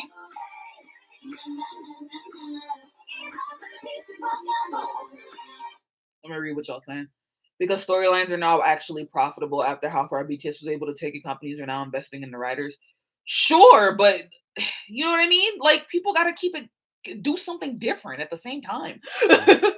Like, I'm not mad at people coming up with storylines for music videos anymore, but like, let's not have it be the same thing. There's so many things in the world that you can write about. There's so many things in the world that you can make music about. Like, why focus so heavily on like a group being transported to a new universe? It makes it seem like it's just so related to like BTS, the BTS universe, the Loona verse. You know what I mean? Everyone has their own universe now. It's like, why do we have to do that? Why can't we just do something else? I don't know. I feel bad for new groups because people are expecting so much from their debut, and if they serve with a simpler concept, they'll get hate for it. Low key, I do see that though. Like, yeah, fair point. From for a group from a Nugu company, this debut is amazing. Oh, absolutely, and I'm definitely not downing that. Like, this song and the music video and everything is incredible. And if you told me that this was a Nugu group or a Nugu company, I wouldn't have believed you, because the performance and everything is definitely giving like big three. You know what I mean? I feel like a lot of the Fortune boy groups don't have a lot of different songs. Like, you can make them switch the title tracks in the end. I would think it's there. It's definitely not all of them, but still a lot. Fair point. I was just getting ready to mention that. Let me not tell you to watch TXT's Frost MV, but you should definitely check out the performance version. My boys have grown so much. MV is really good though. Why you say that first part like that though? What's going on? What's going on? That's what I'm doing. Okay.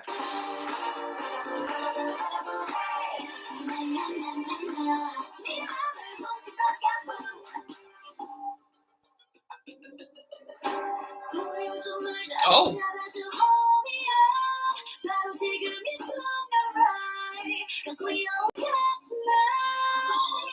She looks like Haze to me.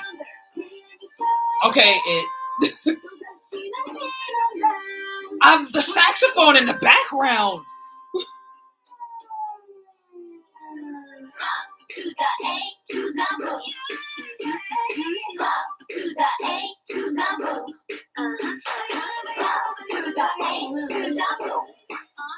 I bet the song will go crazy live.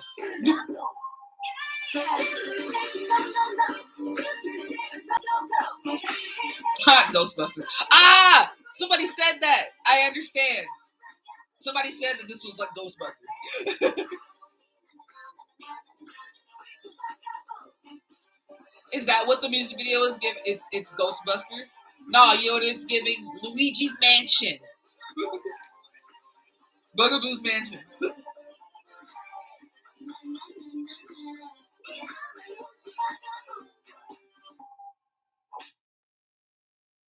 Okay.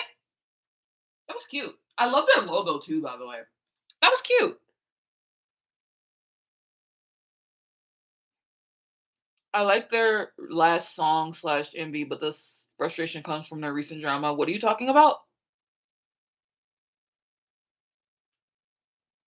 What drama? Oh, from the Black Swan drama?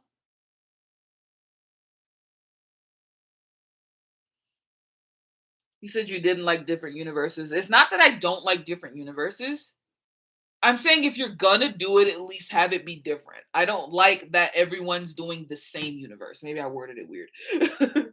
But I don't like that everyone's doing the same thing. It seems like everyone has a universe, and I'm like, sure, if you're gonna have one, sure, but let's do something different. There's so many things in the world that you can write about. There's so many like because even with this, right? And I will say this, like, even with TXT has their own universe, sure. But what I liked about TXT's, especially their most recent comebacks, is that um it's not just focused on the magical part. Like they had an era where they were focused on magic and they literally were hammering in the Harry Potter magic type energy. But like the last couple of comebacks were very like, and not counting the that teaser that they did before Freeze.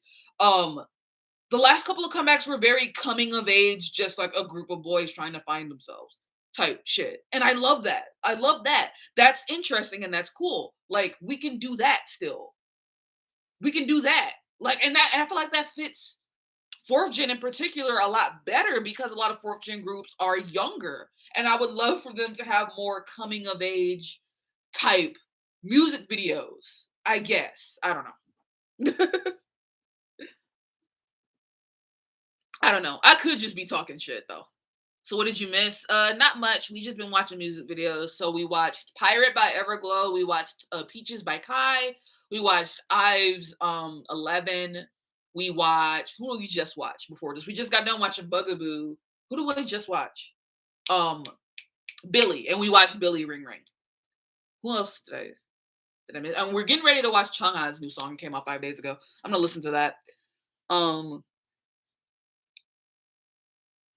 Were you on Twitter earlier this year when XOs were saying Loona was copying EXO's concept?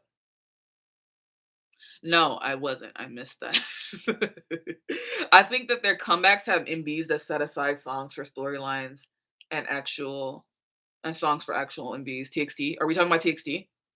I'm getting confused because I'll be talking about one thing and then you guys are like having separate conversations. So I might be jumping into the conversation like differently. Will you watch next? I'm about to watch Chungha's Killing Me just because I have not watched it. I've not listened to Chungha since. I think I haven't listened to Chungha since Gotta Go. But I did listen to Bicycle. I heard that song. I didn't watch the music video. The song was on because I was playing my Chungha playlist and then Bicycle came on and I was like, oh, but I haven't listened to a Chungha song in a break. I have finals this week and an English essay due as well. You should work on your work. Don't worry about me. You don't need to watch this part. Please get your things done. But I understand if you need to take a break and everything too. I don't know. I feel like I'm overthinking everything I say now. TBH, I love your opinion on a Black Swan close to music video. I was really impressed by it. Bet I'll watch it after I watch Chungha. Because I don't think I've seen the video. I've seen the live performances of Close to Me, but I haven't heard I haven't seen the music video yet. You're not, don't worry. I was just saying why I like their music. Okay, cool. I didn't hear Chungha's song yet, so I guess this will be the first time I hear it. We're gonna listen to it together. Yay! All right, and this is Killing Me. I'm about to listen to. Oh, I haven't heard Scientist. That's what I want to listen to next. All right, so pause. Hold on for a minute, Chungha. So remind me.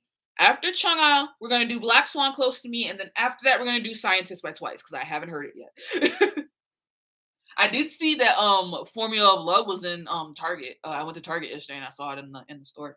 And I almost bought it, but I didn't because I gotta stop spending my money so frivolously.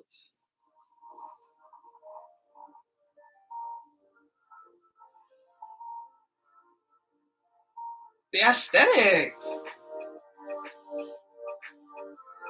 It's been so long since I've seen Chungha do something cute. Everything feels so strange. 바뀐 일상 속에 방을 닫고 맘을 닫고 everything now has changed. 고립된 공간에 홀로 남겨진 채 가슴은 내 same 계속된 hide and seek. Stop Don't leave that candle on, it's gonna start a fire. I'm gonna turn this down just a tad.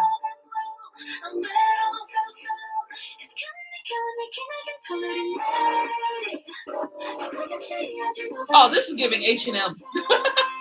I know they playing this in a Forever 21.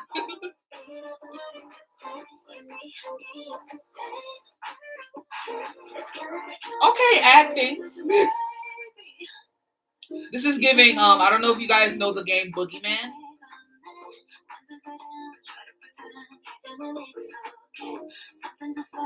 Oh my god, the bangs just remind me of IOI. What's going on in the video? Where are we at?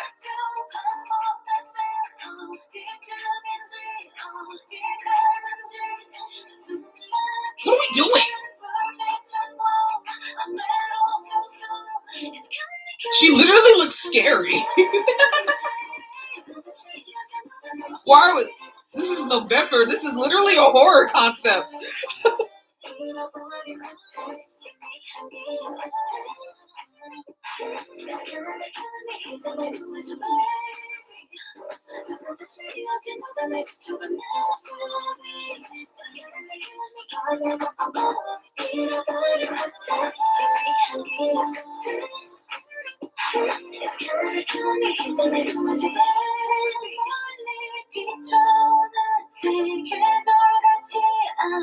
You know what this is reminding me of? It's reminding me of Euphoria, and I've never seen Euphoria. But something about it is reminding me of that.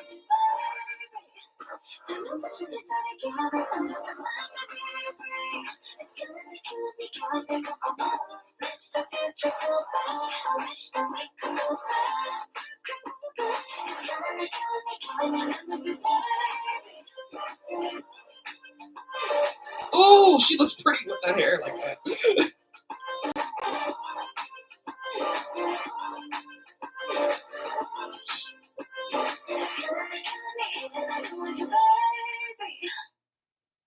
Okay. Nothing is for me felt. That's crazy because I was in the beginning like, oh, it's been a while since I've seen Chung do anything cute, and then like, what the fuck was that? She gave us horror. She literally gave us a horror concept. She gave us a horror existential crisis with an H&M Forever 21 song. Live. I live. I fucking live. I fucking live. Let me get Blackswan back up because that's what I was going to do next. I fucking live for that. Are you kidding? Like, Jesus Christ, dude.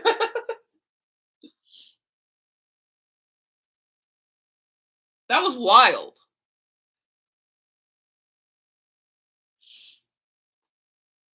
I feel like that's a really good like driving song too. I'm gonna add it to my driving playlist. That was wild. I don't know. That was a lot happening, and I actually really like. I don't know. Chunga never misses for me. Although I will say that as much as I've listened to Bicycle before, it's an odd song. It's not bad, but it's just odd. I don't know. Something about it is just odd. No, I heard Snapping. That's way far back in the conversation, but I think Snapping was maybe one of the last songs I listened to, and then I heard Bicycle. I don't keep up with Chunga as much as I should. All right. Anyways, moving on. We're gonna listen to Black Swan now, or rather, I'm gonna watch the video for Close to Me, even though I know this song already, just because I hadn't seen the music video yet. And you know, just looking at the fact that Black Swan has 2.3 million views, and I just want to talk about that for a minute again. Like, I'm trying not to mention the like drama between Leia and Fatuk because it's been tired. Like, everyone's talked about it at this point, and I don't have anything else to say that I haven't already said. But at the same time, again, I just hate that it's happening. It gives me very like, I forgot, didn't you hear the T-ara song? T-ara came out with a song? Let me look that up. But it reminds me of Loona in the sense that not T-ara. Blackswan clearly has a platform to do really, really well because people are paying attention to them. And that's exciting. But at the same time, it sucks because of what just happened. You know what I mean? This whole situation has just happened, and now it feels like people are. I'm gonna talk about T-ara in a minute. But now it feels like people are only paying attention to them because of that whole situation. Literally, if you type in Blackswan, the first thing that comes up is Fatu and Leah. Like that's the only thing that people care about when it comes to them right now. And it sucks in a way because it's like once everyone gets over that, then will people continue to actually listen to Blackswan? Will people continue to, support the group or just Fatu? Because people talk a lot about how, oh, let's support Fatu because she's a black woman, which is given. Yes, let's support her and let's, help her through because I know what she's going through. Being a black woman in Korea, being a black idol in Korea is probably really, not even probably, definitely really, really tough. But at the same time, I almost feel like people are focusing on focusing on Blackswan for the moment, but aren't going to be focusing for the long run to truly get them to where they need to be. Do you know what I mean? Like, let's try to get Blackswan to a place where they should actually flourish because the whole from Rainier to Blackswan, they've never been able to do anything. They have these little moments of people paying attention, and then they never are able to continue, like, hold on to it. So I don't know. And also, I do see that T-ara is releasing their first independent album, or released their first independent album, and that's fucking okay. That makes me very happy. And it's funny because earlier we were talking about how second gen groups should have more comebacks. Love this. I love this. Especially like it's almost like the what's the term? I don't know the term, but like after we found out that Hwa-young was lying about everything, for them to come back and have a song after everyone knows that it was a lie, like they can regain. I don't know. Don't forget about Sciences by Twice. Yep, I'm gonna listen to that right after Blackswan. It's been so long. Weren't they supposed to fly straight out of Korea by now? I have no idea. Because don't fill me in on what's happening Hula Stray. I feel bad or not.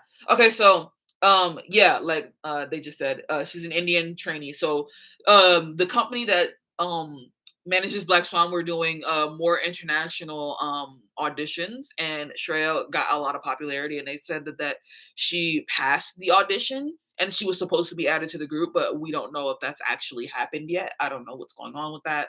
You know what I mean? Yeah, it's so frustration because I want to love all four of the members of Blackswan as they have the really have the potential. Hopefully Leia is more mature after she comes back from Brazil. And this is the thing too, and someone else pointed this out, I think last time I did a stream, that like Shreya is really young. I think she's 16 or 17, and the rest of the members, not counting Leia, of Blackswan are in their late 20s. So that's gonna be a huge age gap. And somebody pointed out at one point that another reason why Fatu and Leia probably had any disagreements was because Leia is, I believe, 20 and Fatu is, I think, 25 or 26. So it's, the young, it's going to be like that. So in a way, I kind of want Leia to come back, and I want her to I want them to figure that shit out. You know what I mean? And I want Leia to come back. So if anything, if they add Shreya, then at least I guess Shreya and Leia will be able to have each other. Do you know what I mean? Because they're kind of around the same age. I think we mentioned that in Discord. That's probably where we talked about it. But yeah, because I worry that Shreya being the youngest in the group and having that big of a age difference is probably going to, mess with her. It's already going to be tough enough being, an Indian K-pop idol. Like, it's already going to be really, really tough for her. So I don't know. I just want them to do everything that they can to make sure that things go well. I don't know. I just want them to succeed. I really do. I gotta sneeze. All right. Anyways, let's watch this Close to Me video. So this is what I'm gonna do. I'm gonna do Close to Me, and then after that I'm gonna do Scientist, and then after that I'm gonna listen to T-ara's new song, cause excitement. At US Cellular, we know the local landscape, so we can help everyone stay connected. Oh my god.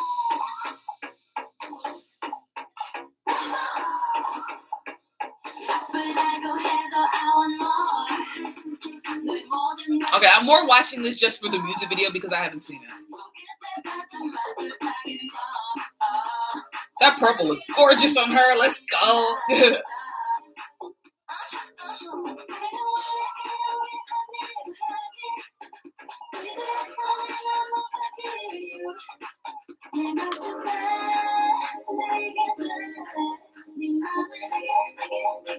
They got another black woman in the video. Okay, appreciate it. And also, small thing, and it could just be me bugging. I also just very much so appreciate the fact that they had another black woman in the video, but she wasn't a criminal. You know what I mean? Just saying. That could just be me reaching though, because Fatil is literally doing the same thing. I don't know. I'm probably reaching.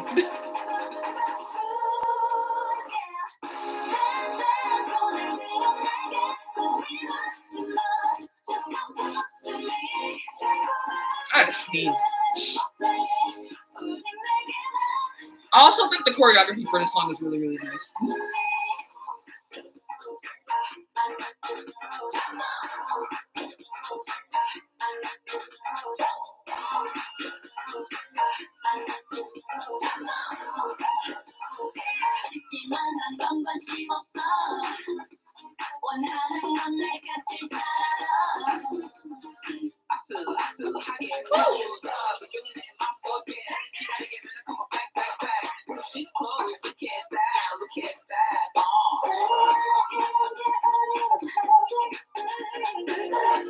I'm confused at the concept of this video. I see where they're going, but I don't at the same time. But this is definitely better than what I can remember Rania doing in the past. Do you know what I mean? Like, so far of most of the Rania music videos that I can remember, this is definitely better.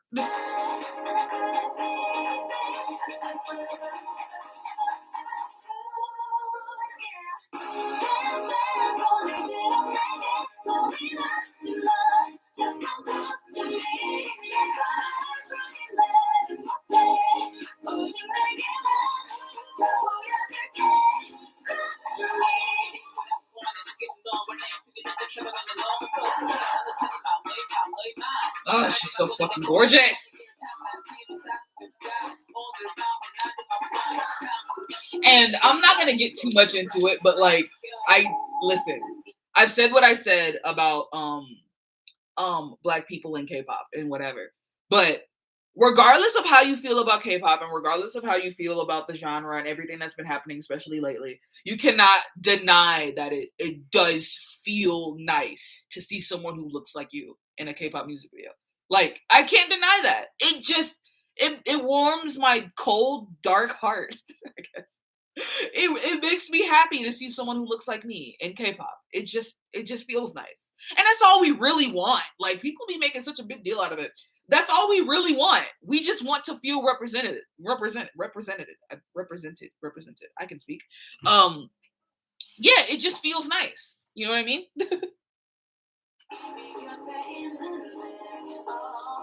And look at her too. And what I will say, she's giving, I guess with Leia, they were trying to do the Harley Quinn thing. But what I also like about this video too, and I think it probably just has to do with the fact that there are 4 members, so there's less, to do.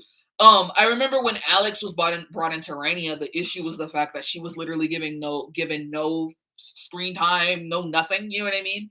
I love that even in this video, they are kind of focusing more on the international members than they are the Korean members. And I can understand why maybe Korean fans would probably be upset about that. And sure, I guess they have but I just like the fact that they are going to, if they were going to commit with it, they are committing to it. You know what I mean? They're not just going to keep them there and just have them in the back. Like, I don't know. I just like that. Like, look at her. She has a solo moment.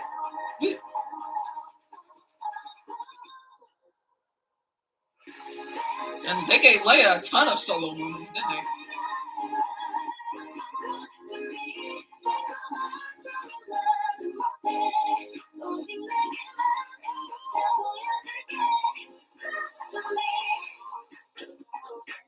Oh, my back.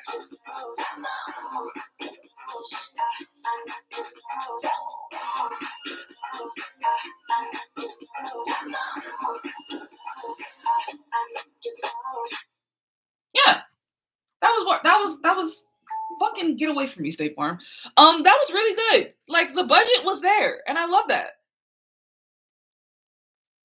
I think as long as a person is talented and can actually speak Korean, then they should have a chance. Honestly, I feel like, listen, and I've said what I've said before about white people in K-pop and whatever, but at the same time, I guess if someone has the drive and the energy and they want to be a part of it, then who are we in reality to tell them that they can't? Do you know what I mean? Like, sure, people are going to feel the type of way about white people in particular, let's say, being in K-pop. And I'm not going to take that from someone feeling a type of way about it because they have a right to feel a type of way about it. But hell, like I low key feel a type of way about it, but also at the same time, I don't know. I don't know because I don't know. I find myself struggling with that argument because I have had people argue with me about why white people deserve to be in K-pop as opposed to why black people or Brazilians or Indian or what any other race that isn't Korean and Chinese and Japanese or just Asian, I guess. I don't know. If that made sense, I don't know. I feel like somebody gonna take that and misconstrue it and make me look like a terrible person. But you see what I mean? All I'm saying is that I guess if people have the drive, then sure, why not let them? I guess. Brazilians feel represented by Leia, black people feel represented by Fatu, Japanese people feel connecting by a lot of Japanese K-pop artists. Not so odd when people think about it. Yeah.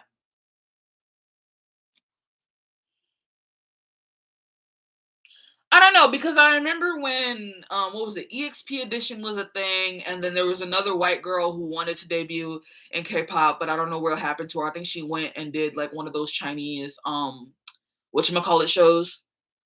Um but there was a conversation about it. And I remember I made a video in the past talking about why people had an issue with white K-pop idols. And I don't know. I have to go back and watch that video and see what I was saying in that video and then like I guess come back to that thought. Lana, that's her name. I don't know. I'm gonna watch that video again later and just I guess come back to it. Cause why not? You can have a conversation about it, I suppose. What the fuck is Nanya wearing on her head in this fucking thumbnail?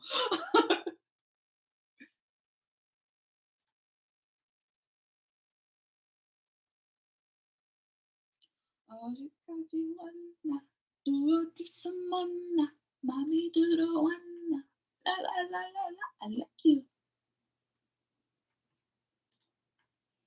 All right. Welcome to the Disney Bundle. Leave me alone, Disney. Fuck. I don't want Disney Plus. I just don't.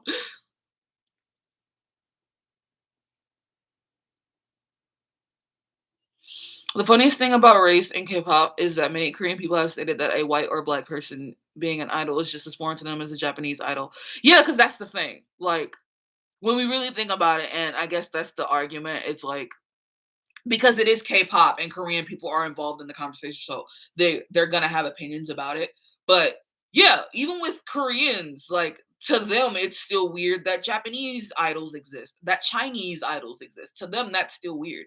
Think about it like this. For those of you who listen to J-pop, remember, for those of you who know Morning Musume too, remember when we had Junjun and Lin and it was massive for J-pop for them to have two Chinese idols, whereas in K-pop it's kind of normalized because it happens all the time now. But even then, it was such a big deal, and Junjun and Lin got nothing. They got nothing. Poor girls, they really got nothing. But that was a big thing, you know what I mean? For Morning Musume to be one of the biggest J-pop groups, even though they kind of fell off at some point, for them to have two members who weren't Japanese, it was a lot for people to handle, and some people really did not fuck with them. So I guess I don't know, for us who come from different backgrounds and to us that should be normal. I don't know. I guess that's something that should be talked about or I guess should be mentioned in the conversation that, you know, to other people or to the people who are who live in that country from where that genre of music is originated, to them, they probably grew up on, I don't know. I feel like I can't necessarily say what I'm trying to say because I'm worried about possibly saying something wrong. You know what I mean? And I hope nobody knows that. Like, I hope everyone knows that I'm not trying to say anything like problematic or wrong or anything. I don't know. Because the way some of y'all have been coming out at a lot of K-pop YouTube channels is been concerning, and I feel like, I don't know. I'm worried somebody's gonna try to come get me next. That's what it is. I'm worried. But anyways, let's listen to Scientist.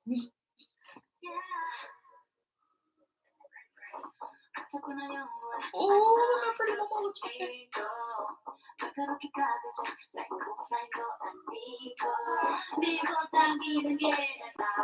Oh, let me turn it.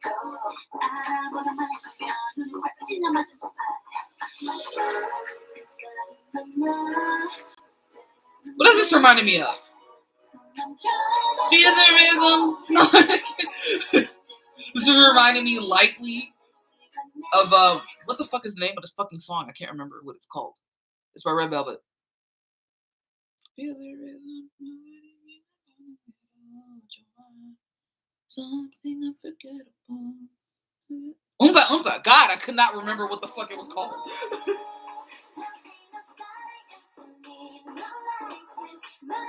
Oh, this is cute.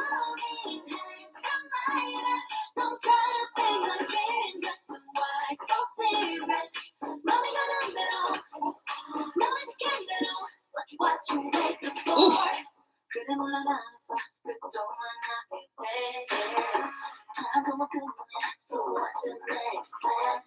Oh, she looks so pretty with her hair like that. I can't get over it. And God. Woo! I'm sorry, I'm just being gay. I think that's what that is. I think I'm just being gay on me. Sorry. Look how pretty Kaya looks with her hair like that. Oh, these outfits. Oh.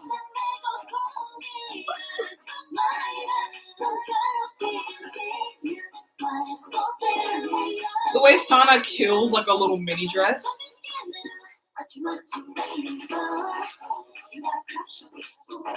At this point, yes. Yes, I am. I'm going to.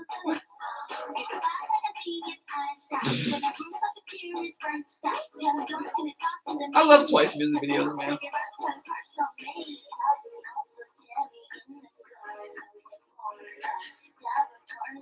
God, Momo, fuck.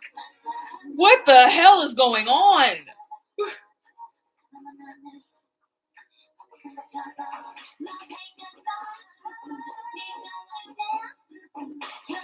I love sentiment.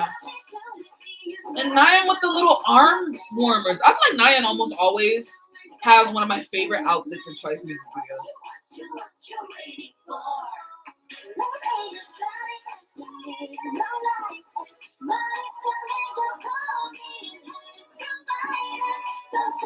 This video is cute as fuck.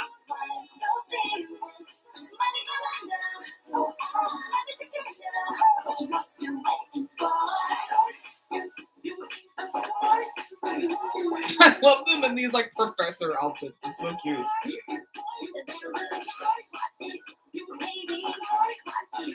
What is that? Like, what's the leg shaking? Work. That was cute. That was a cute little moment. I don't know. That was a cute little moment. I don't know how I feel about it though. It's not that I don't like it. Don't get it twisted. It's not that I don't like it. I don't know how to explain it. Do you know what I felt like this with Queendom as well, where it's not that I didn't like it. It's good overall, but you know, it's good. And I think that's just it. That's just how I feel. It's good. Like, it's good. Twice doesn't miss. They don't make bad music, but I don't know. It could just be because I listen to a lot of songs and it's like I'm running out of things to say. I guess. I don't know. But I did not like it. It was good. Does that make sense? I don't know.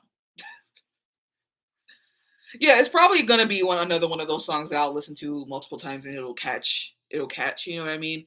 Because I felt like this with more and more, but I also feel like Twice has so many comebacks sometimes where like I'll tell you, for example, hold on, let me get like my exacts out right quick, right quast is exactly what I said. Give me more. I need this and I need this. And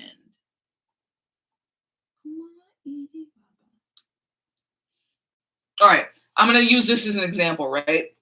I love Fancy, love Feel Special. More and More was good, and it felt like okay. After Feel Special, for More and More to come right after it, it was like I like More and More, sure, but I still like Feel Special more than I like More and More. So you know what I mean? And oftentimes when people have comebacks, I'm looking for them to outdo what they last did. So it was like, okay, I fucks with it, but then whatever. But then right after More and More was I Can't Stop Me. And I fucking love that song. Do you know what I mean? So I feel like it's kind of happening to me with Scientists where like I loved Alcohol Free and it grew on me a lot. I loved Alcohol Free.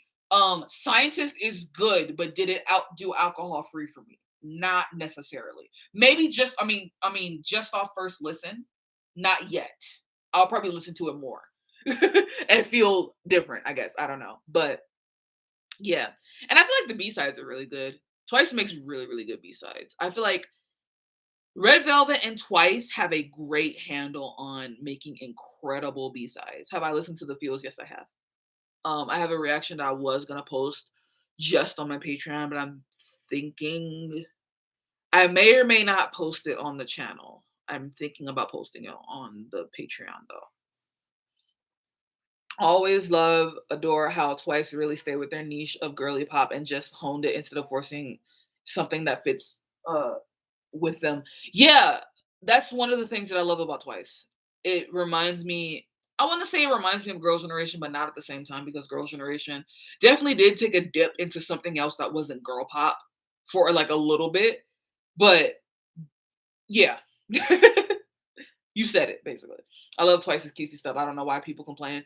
It's because people have this idea that cutesy music isn't as valid as like girl crush. Do you know what I mean? It's the same thing. It's like okay, I feel like it's very similar to the argument that people have when it comes to feminism, and people will say that like being a housewife it means that you're not a feminist.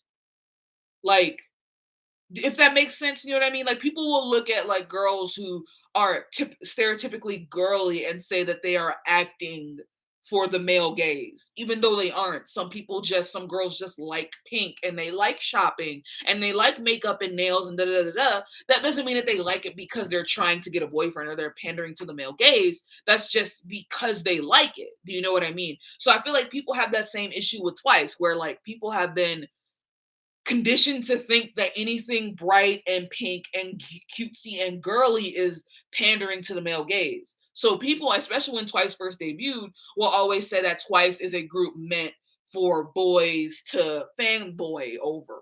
You know what I mean? So people will use that to try to discredit Twice and their music abilities just based off that. But that's not fair. You know what I mean? Why do women have to be all rough and tough and girl crush and all of this stuff to be respected? That's not cool. Do you know what I mean?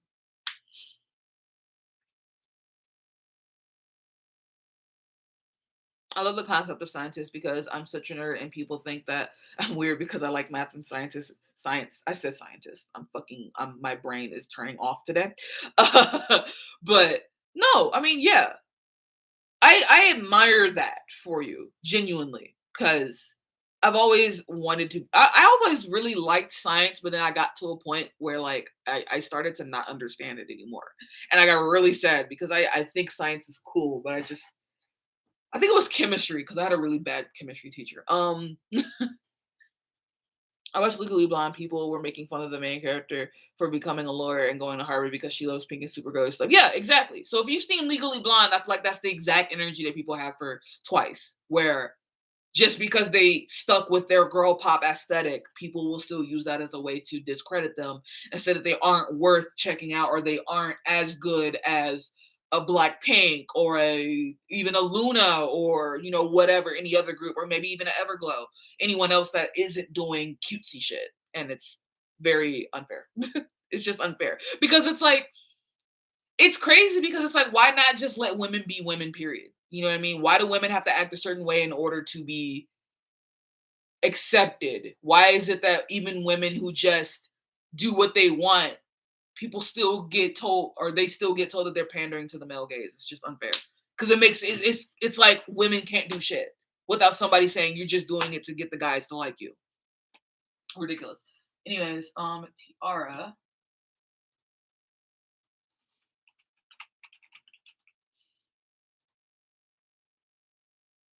Oh my god. I might cry. I might cry.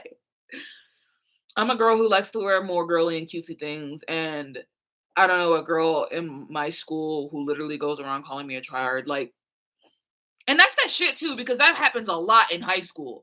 And I know because I went through that fucking phase because I was an emo girl. And you know, back in the day, I know a lot of you guys are younger, but especially in middle school and a little bit of high school, that energy of shaming girls for being girly and preppy in particular, especially if you were an emo scene kid, you guys know that you shame people for being preppy. And I'm unfortunately guilty of doing that when I was in my scene phase, and I've definitely grown out of it, thank God. But it's not fair. You know what I mean? It's just not fair to let people do that shit.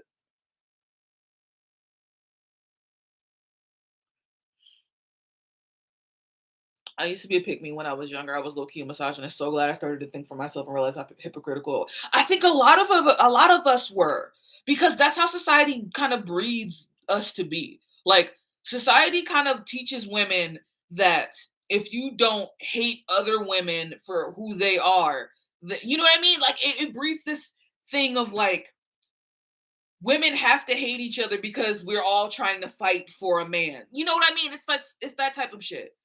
It's weird. Anyways, let me go watch this T-ara music video right fast. My name is Ariel, and I just started my first job as a project manager. When I was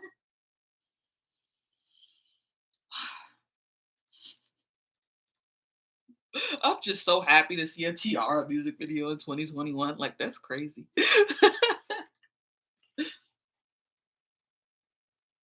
And look how queenly. It's crazy how they look like they've not aged a day since the last time I've seen them.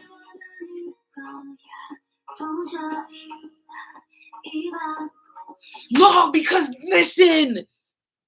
Oh, I need to make a video one day talking about the impact T-ara has had in K-pop. Y'all don't understand.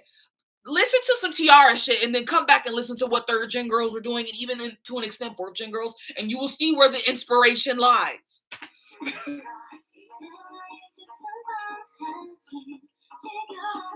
Even when it comes to storylines, I'm sorry, I'm in my feelings because I fucking love T-ara. That hurt. Even when it comes to storylines, and I'm not saying T-ara was one of the first groups to do storylines, but even in second gen, remember, if any of you who were standing T-ara back in the day, do y'all remember Cry Cry and Lovey Dovey? That whole storyline that they had was wild back then. That was wild as fuck. People weren't really doing that like that, especially not girl groups. Like, them motherfuckers really, to say paved the way is like wild because people overuse the fuck out of that statement, but they really did pave the way. And Jian low-key paved the way for some of these K-pop it girls. I'm telling you. It was Jian and it was Yuna from Girls' Generation. I'm in my bag. I'm gonna start going off about second gen in a minute.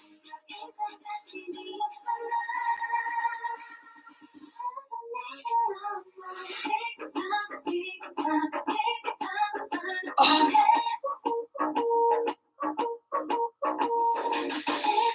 Downloading this right now.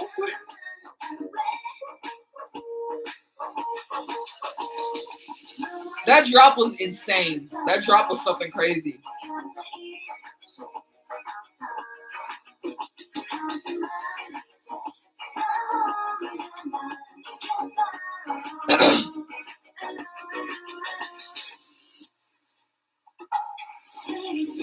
And you know what I love about this song too? It feels like a second gen song. It feels like an updated second gen song.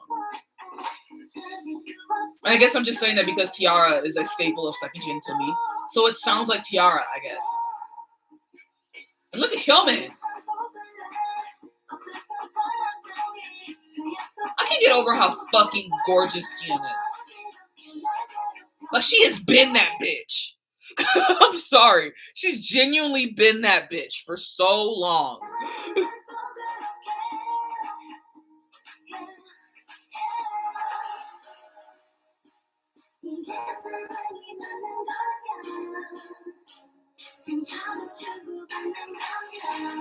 Pause for a minute. I'm gonna check something.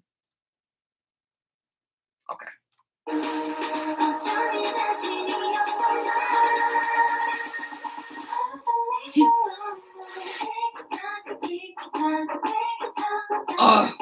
That hook is fantastic.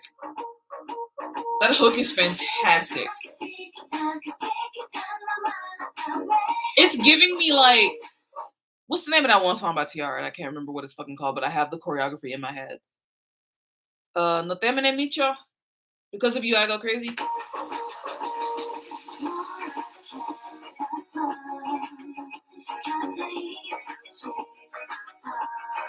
Look how gorgeous it is.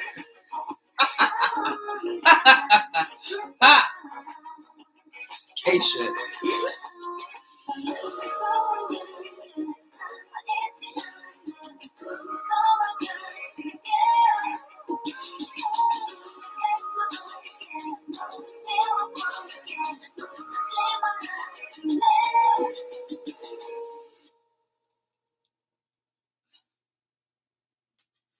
Oh, that was an odd way to end. I almost thought that it was leading up to another hook, but I guess it didn't.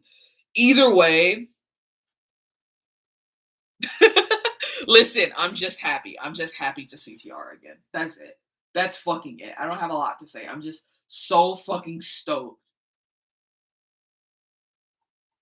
I don't know if they're gonna like continue to do this or if this was just like a one-time thing or like what are we doing? But I love it. I love it. I'm just so happy to see T-ara again.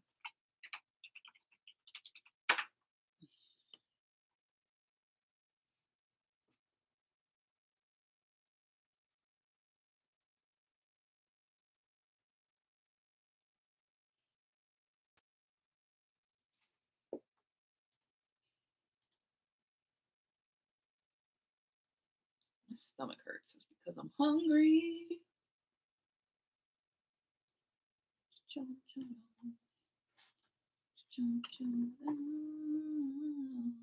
I want to go on like a T-ara fucking like whatchamacallit, like a throwback. I fucking love T-ara's music. I'm so stoked on that.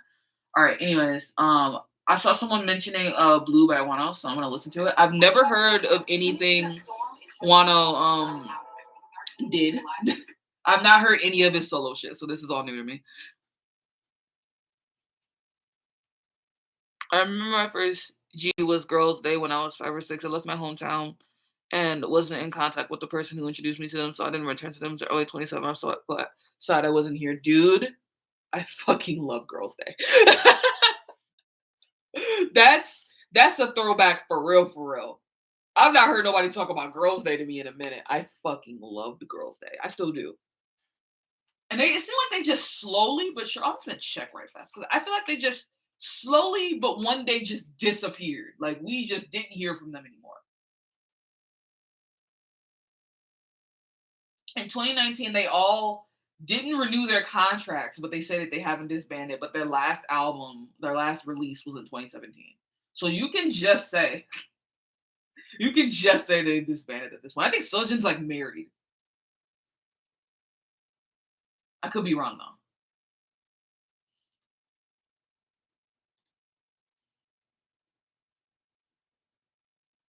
I miss Girls' Day. Anyways, let me listen to this. Not a football concept. It's giving.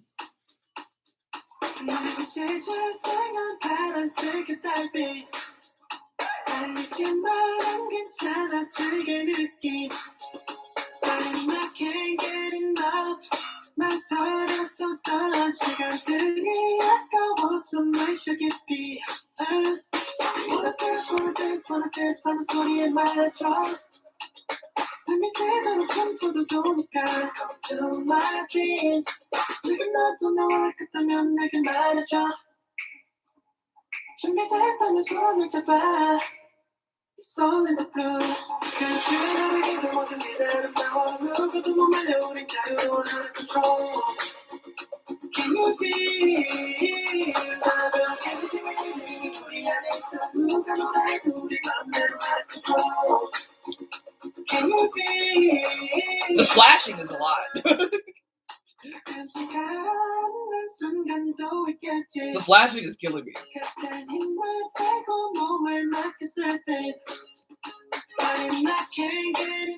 There's a lot of songs coming out lately with that. I can't explain it, but with the do do do do do do do do do do do. I'm hearing that in a lot of songs lately, and I'm just saying. That's just one thing that I've noticed. Also, this video is really cute. Hi, I'm new to the channel. Hello, welcome. Hi, hello. Wonho deserves better. What's been going on with Wonho? I don't know a lot about. Like, honestly, I know about what led him to leave Monsta X. I have not been keeping up with him. Not gonna lie to you. I've not been keeping up with him after he left Monsta X. I think I do follow him on Instagram though, so of course I see that. But yeah, I always hear really weird, not weird things, but like, hold on, I had to burp. I always hear like this thing because it seems like people like Wonho, and you know, as they should. He's a cool dude, but people often have issues with his music. Like they feel like I saw someone say like in the comments of like a TikTok video that they like Wonho but they can't stand because his music isn't good to them, which I can't take that from them. But yeah, I feel like that's the general consensus a lot of people have with Wonho lately.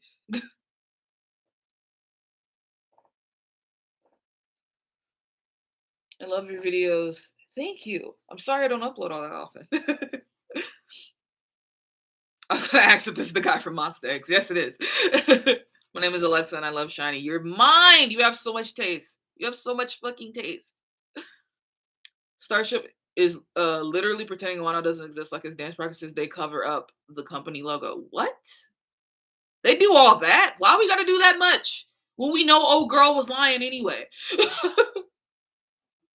We know it was a lie. Why are we? Whatever. I don't know anything that's happening with him recently. Me neither. I genuinely know nothing about this guy. Poor thing. I really should be paying more attention to him. But you know, goddamn, I can't pay attention to anybody lately. Oh.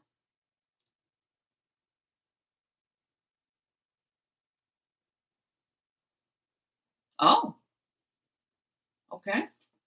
Okay, well, he been working, you know. Can't take that from him. He been working.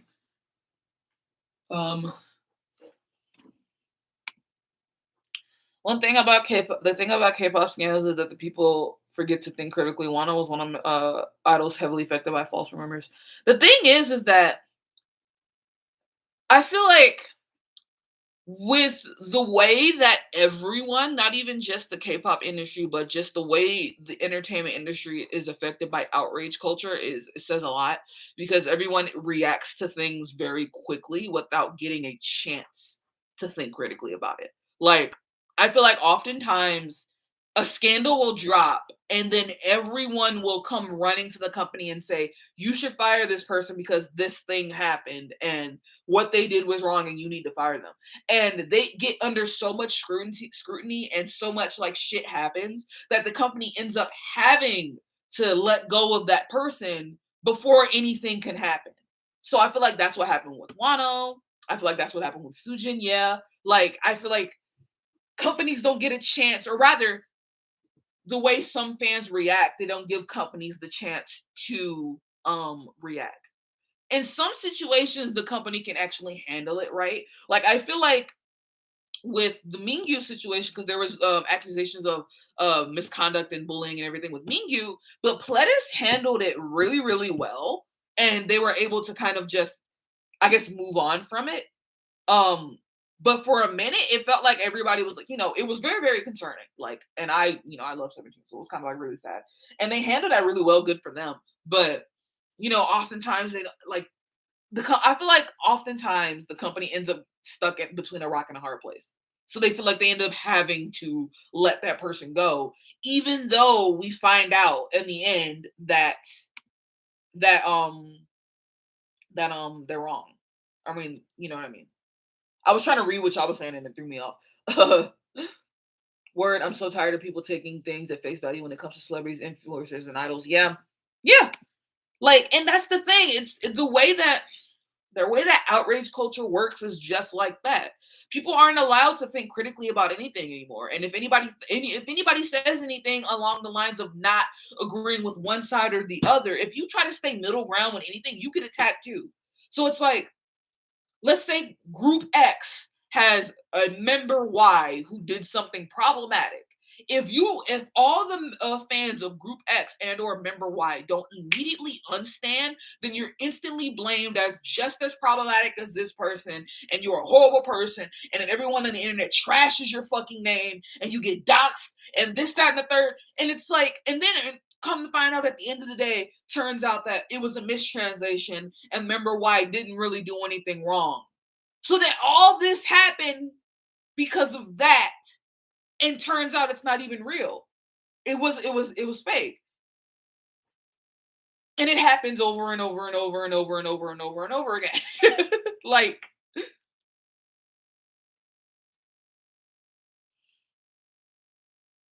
also the fact that this happened to Wonho, yet he still got his AAA award with 0 first wins. Wild. Wild. It's just wild. And it's not even just K-pop fans. It's just stan culture, and it's just the way that a lot of people who are raised with the internet nowadays are being taught to react to things. People aren't being taught to think critically about anything anymore. That's just outrage culture, period.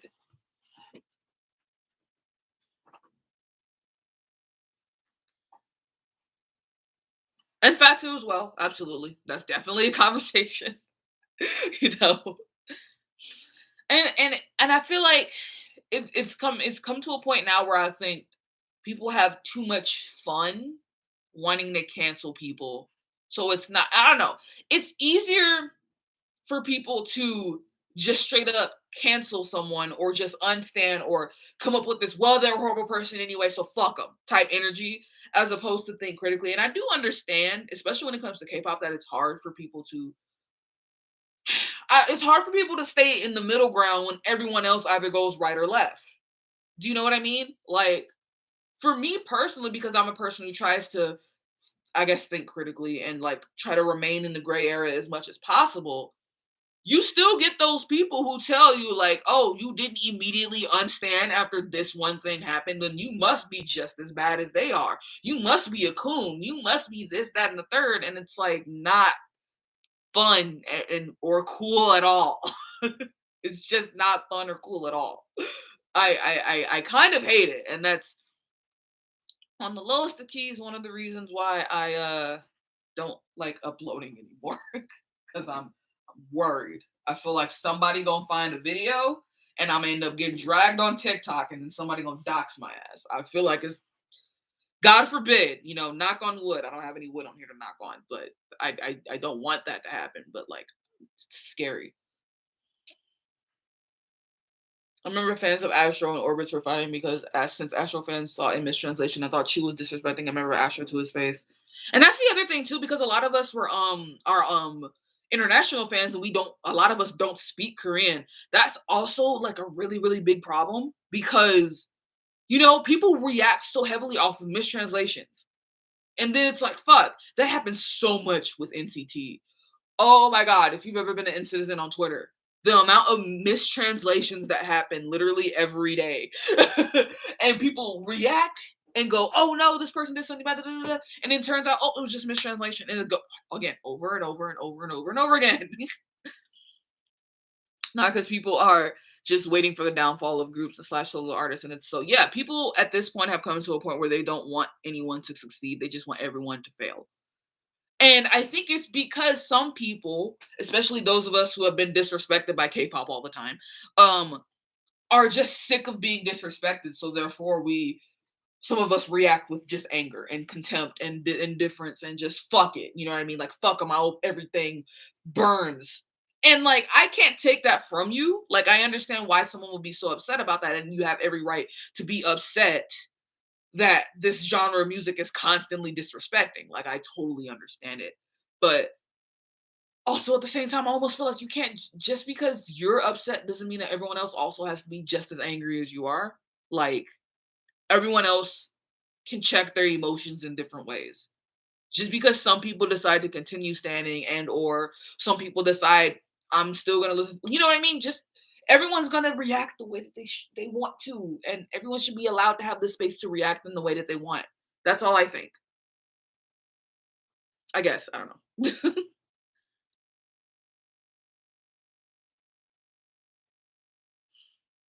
At this point, I've come to a conclusion, especially with lately the amount of scandals that have just been happening recently, and most of them been mistranslations, and most of them been because of stuff like that. The only thing you can do is just wait for things to mellow out and wait for things to figure themselves out. Because at the end of the day, at some point, one point or another, the truth will come out. You know what I mean? So if we find out that member Y of Group X actually was a racist piece of shit, then yeah, sure. But if it's on shaky ground, then you can't blame people for not immediately being like, let's run off and cancel the motherfucker. I guess. I don't know.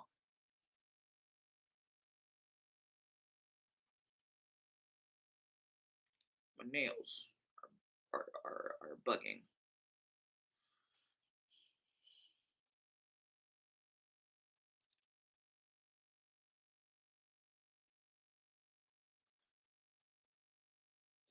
The amount of people asking me why I still stand NCT after Make a Wish. Yeah.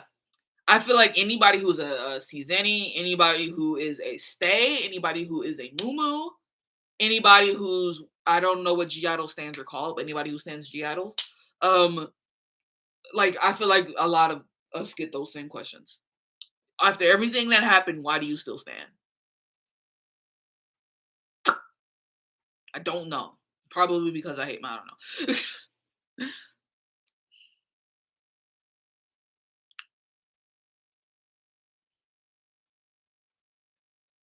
Oh, remember when I was watching this video?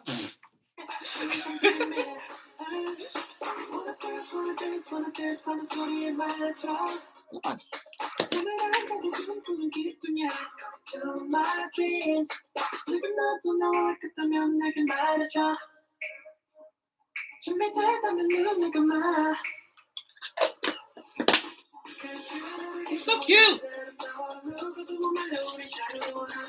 Wonho's a natural blonde.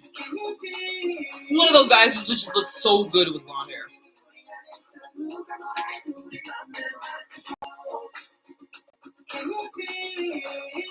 Here's Vivi. She got a groom recently, so that's why she looks so skinny.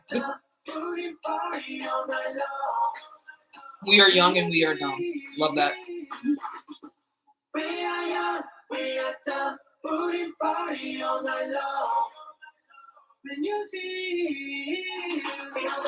Stop.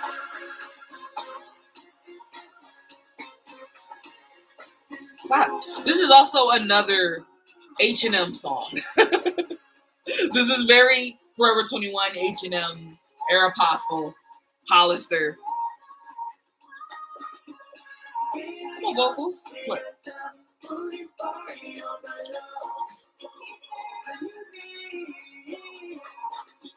This stuff in here.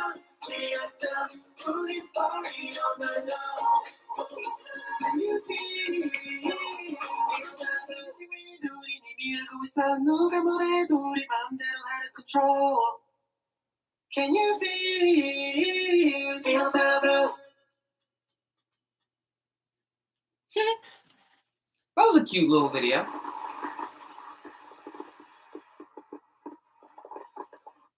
Ah.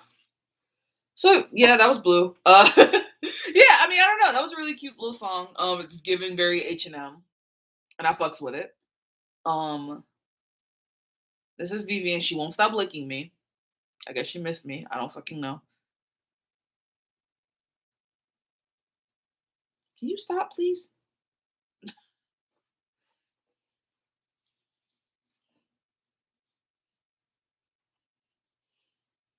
Oh, you know something I noticed recently, by the way, we're both blonde.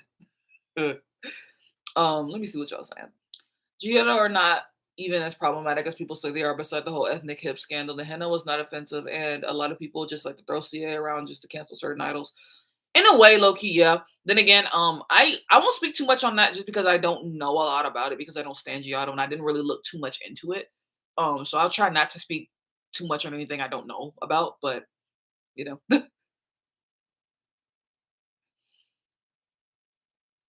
it's kind of sad that people didn't like this concept as much as his previous stuff because again, it's a QT concept. I don't know what Wano's been doing before. I think I remember seeing in the comments, or rather in this chat, that somebody mentioned that he doesn't usually do QT concepts like this all that often. So that's probably why. You know, people get into a thing of sexualizing the shit out of Wano. So it could be that people expect a certain thing from him.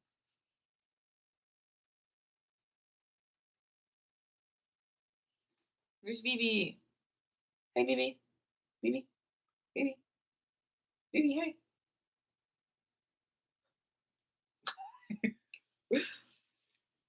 She's been a real baby lately. It's because I'm not home all the time, so I guess when she does get me, she's all like, "Hmm."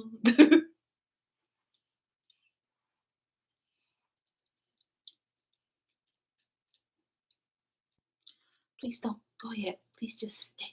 Please don't go yet. Please just stay. Please don't go yet. I was listening to Call Me If You Get Lost earlier today.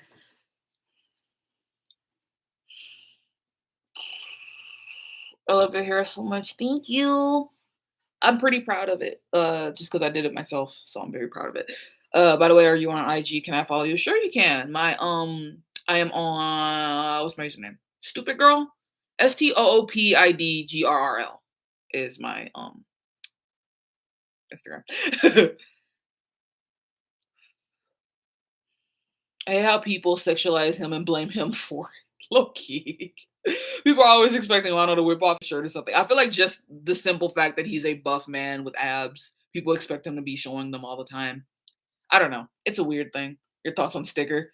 Would you believe it? I've never listened to Sticker, but I will tell you this. I'm gonna hold off on NCT stuff because I want to do a video about NCT's new songs because I have a thing that I want to do.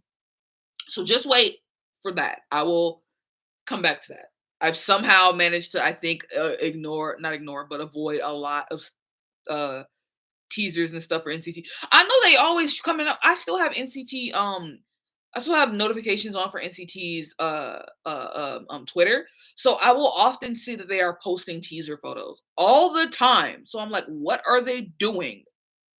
Y'all having comebacks literally every day at this point. You need to bring us a roller recreate every day. I love you. Look, not your ass, man. That's not even funny. I'm sorry. She's like, why do you do this to me? Girl, sit down. Why do you lean back when I grab you? You be doing that on your own. Yeah, that's you. Yeah, you. I'm talking about you. What you want, baby? I can't give you no more treats. I shouldn't have said the word. Look, now she wants some. She getting ready to jump down. I can't give her none no more. She eat them too much, and now she want to eat regular food.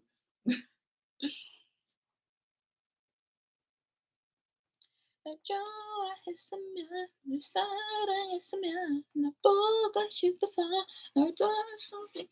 tried to buy Vivi's solo album because they had a sale on, I don't remember what website it was, but they had a sale on all of their Loona albums. I tried to get so many, and Vivi's album sold the fuck out so quick. I ended up just getting Loona 1/3.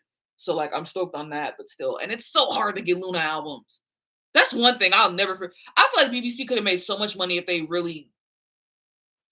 Look at my phone. I feel like BBC could have made so much money if they just made things accessible. I'm not even tripping too much on like certain performances and songs that were only shown at those like initial like Loona concerts and stuff like that. Um, I'm talking about the albums. Why the fuck are the albums made so inaccessible? They could have made so much money with those. Because even if Loona didn't pop off when they first started dropping those, and I understand it takes money to make those, but if they just kept doing it, clearly Loona got on. You know what I mean? They caught on eventually. They would probably make so much money off people just wanting to buy those. Now they're just like collector's items. Like if you have a certain amount of them, or if you have a certain whatever, it's like, ooh, so lucky. I'm so lucky. I am so lucky. Is Loona still making music? They came out with a Japanese single recently, and they just did a Nike commercial. So I mean, they're still in business. Like they're still doing stuff. I don't know if we're gonna get a Korean comeback anytime soon, though, Loki. I feel like we can probably get that up for like at least a year. Given we always wait a year for Loona to come back anyway. When I tell, okay, this is gonna blow y'all's minds. Let me look. Peep. Let me do something right fast first. Let's do this. Discography. I want to find a list of all other singles. Okay, so I'm gonna try to figure out which Monsta X song was the last song I listened to. Now, y'all gonna kill me. The last Monsta X song I listened to was All In. I don't remember none of these other shits. I know Shootout because I used to hear it like kind of like on anything that I would watch. Sometimes I would hear people talking about Shootout, but the last actual Monsta X song that I listened to as a Mon Bebe was All In. So I am so far away. So far away. I'm so backed up. So backed up. Super okay. I want to watch that after Rush Hour. I'm gonna watch Rush Hour, and then after that I'm gonna watch Super Tuna. And then I think after that I'm gonna end the stream because I have been going for a while. But yeah, it's been a while. So this is all gonna be new for me. This is gonna be my first Monsta X song in 16, 17, 18, 19, 21. 4 years. 4 years since I've listened to a fucking Monsta X song. Jesus Christ. And I will tell you this, just to whatever. When I was checking for Monsta X all the time, I was a huge Hyungwon stan, and I do love Chung. I do still love that man. That man is low-key my husband, and he don't know it yet. You know, you have certain people where like you stand them and like it just that man is my husband. I love him.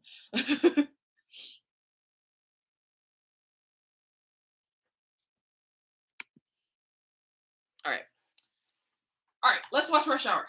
I know Shonu's not in this because I know that he's in the army right now. I know Juhan changed his stage name to Juhani. Oh, they look weird as 5. I don't like it.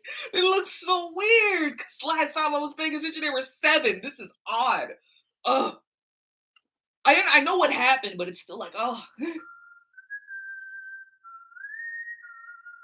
Oof. Ah. Get away from me.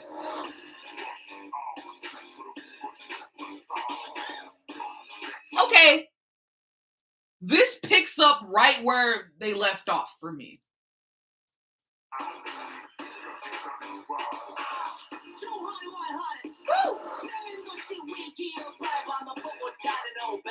Were they singing in Spanish for a minute?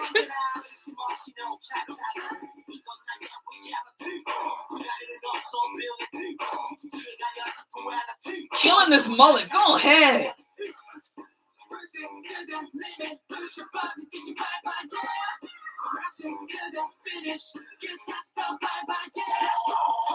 What a phone ringing. Who is this? Hold on, y'all. Hold up.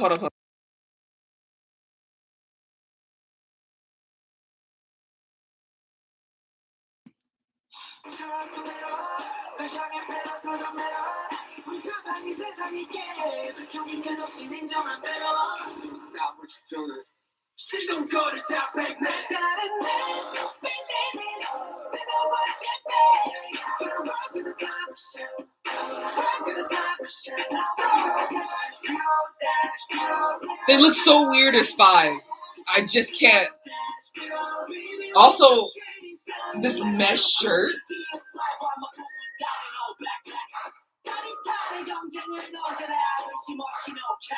No cap.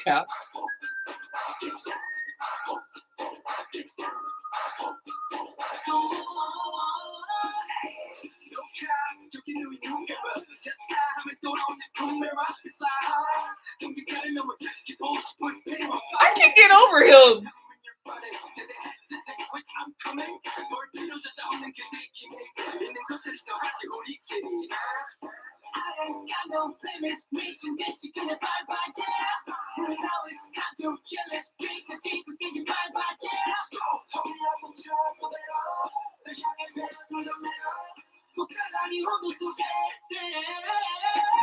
Woo.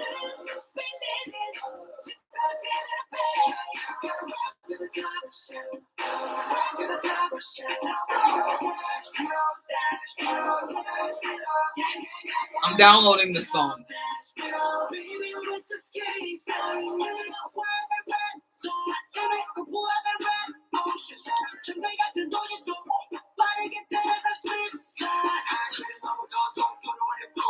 I feel like in the conversation of K-pop rappers, and this could just be the fact that I'm not paying attention, so maybe eat what?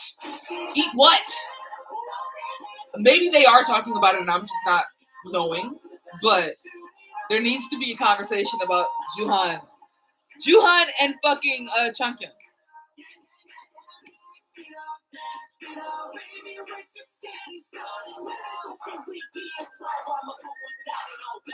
And that little whistle.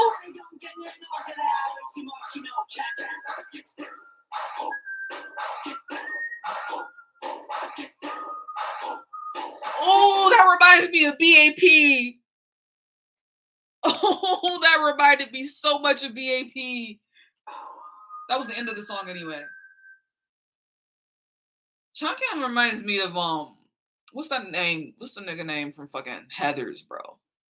I can't remember his fucking name, but y'all know who I'm talking about. If y'all seen Heathers, y'all know who I'm talking about.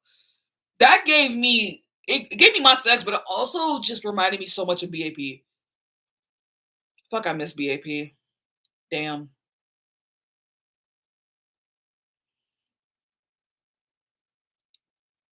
Let's raid the military and get our mans out. You're wilding. I feel like James Dean, isn't it? I'm thinking of the other guy. That's not who I want. Excuse me. What's the name of the dude? I gotta know now because it's killing me. Heathers, cast, Jason Dean. Christian Slater is who I'm thinking of. Chung reminds me of Christian Slater.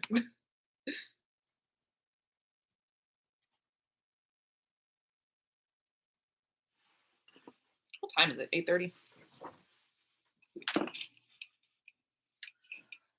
All right. I actually should go because my dad is on his way home. Or rather, he's literally coming in the house now. So that's gonna be fun. So yeah, I'm gonna dip. I'm sorry to end this so suddenly, but I don't like doing stuff with my dad here. There he is. So I'm gonna go and head out real quick. I'm sorry I can't get. Listen here. I don't know what I'm gonna do. I don't know what I'm gonna do. Give me a minute though. Wait a minute.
Okay, so hi.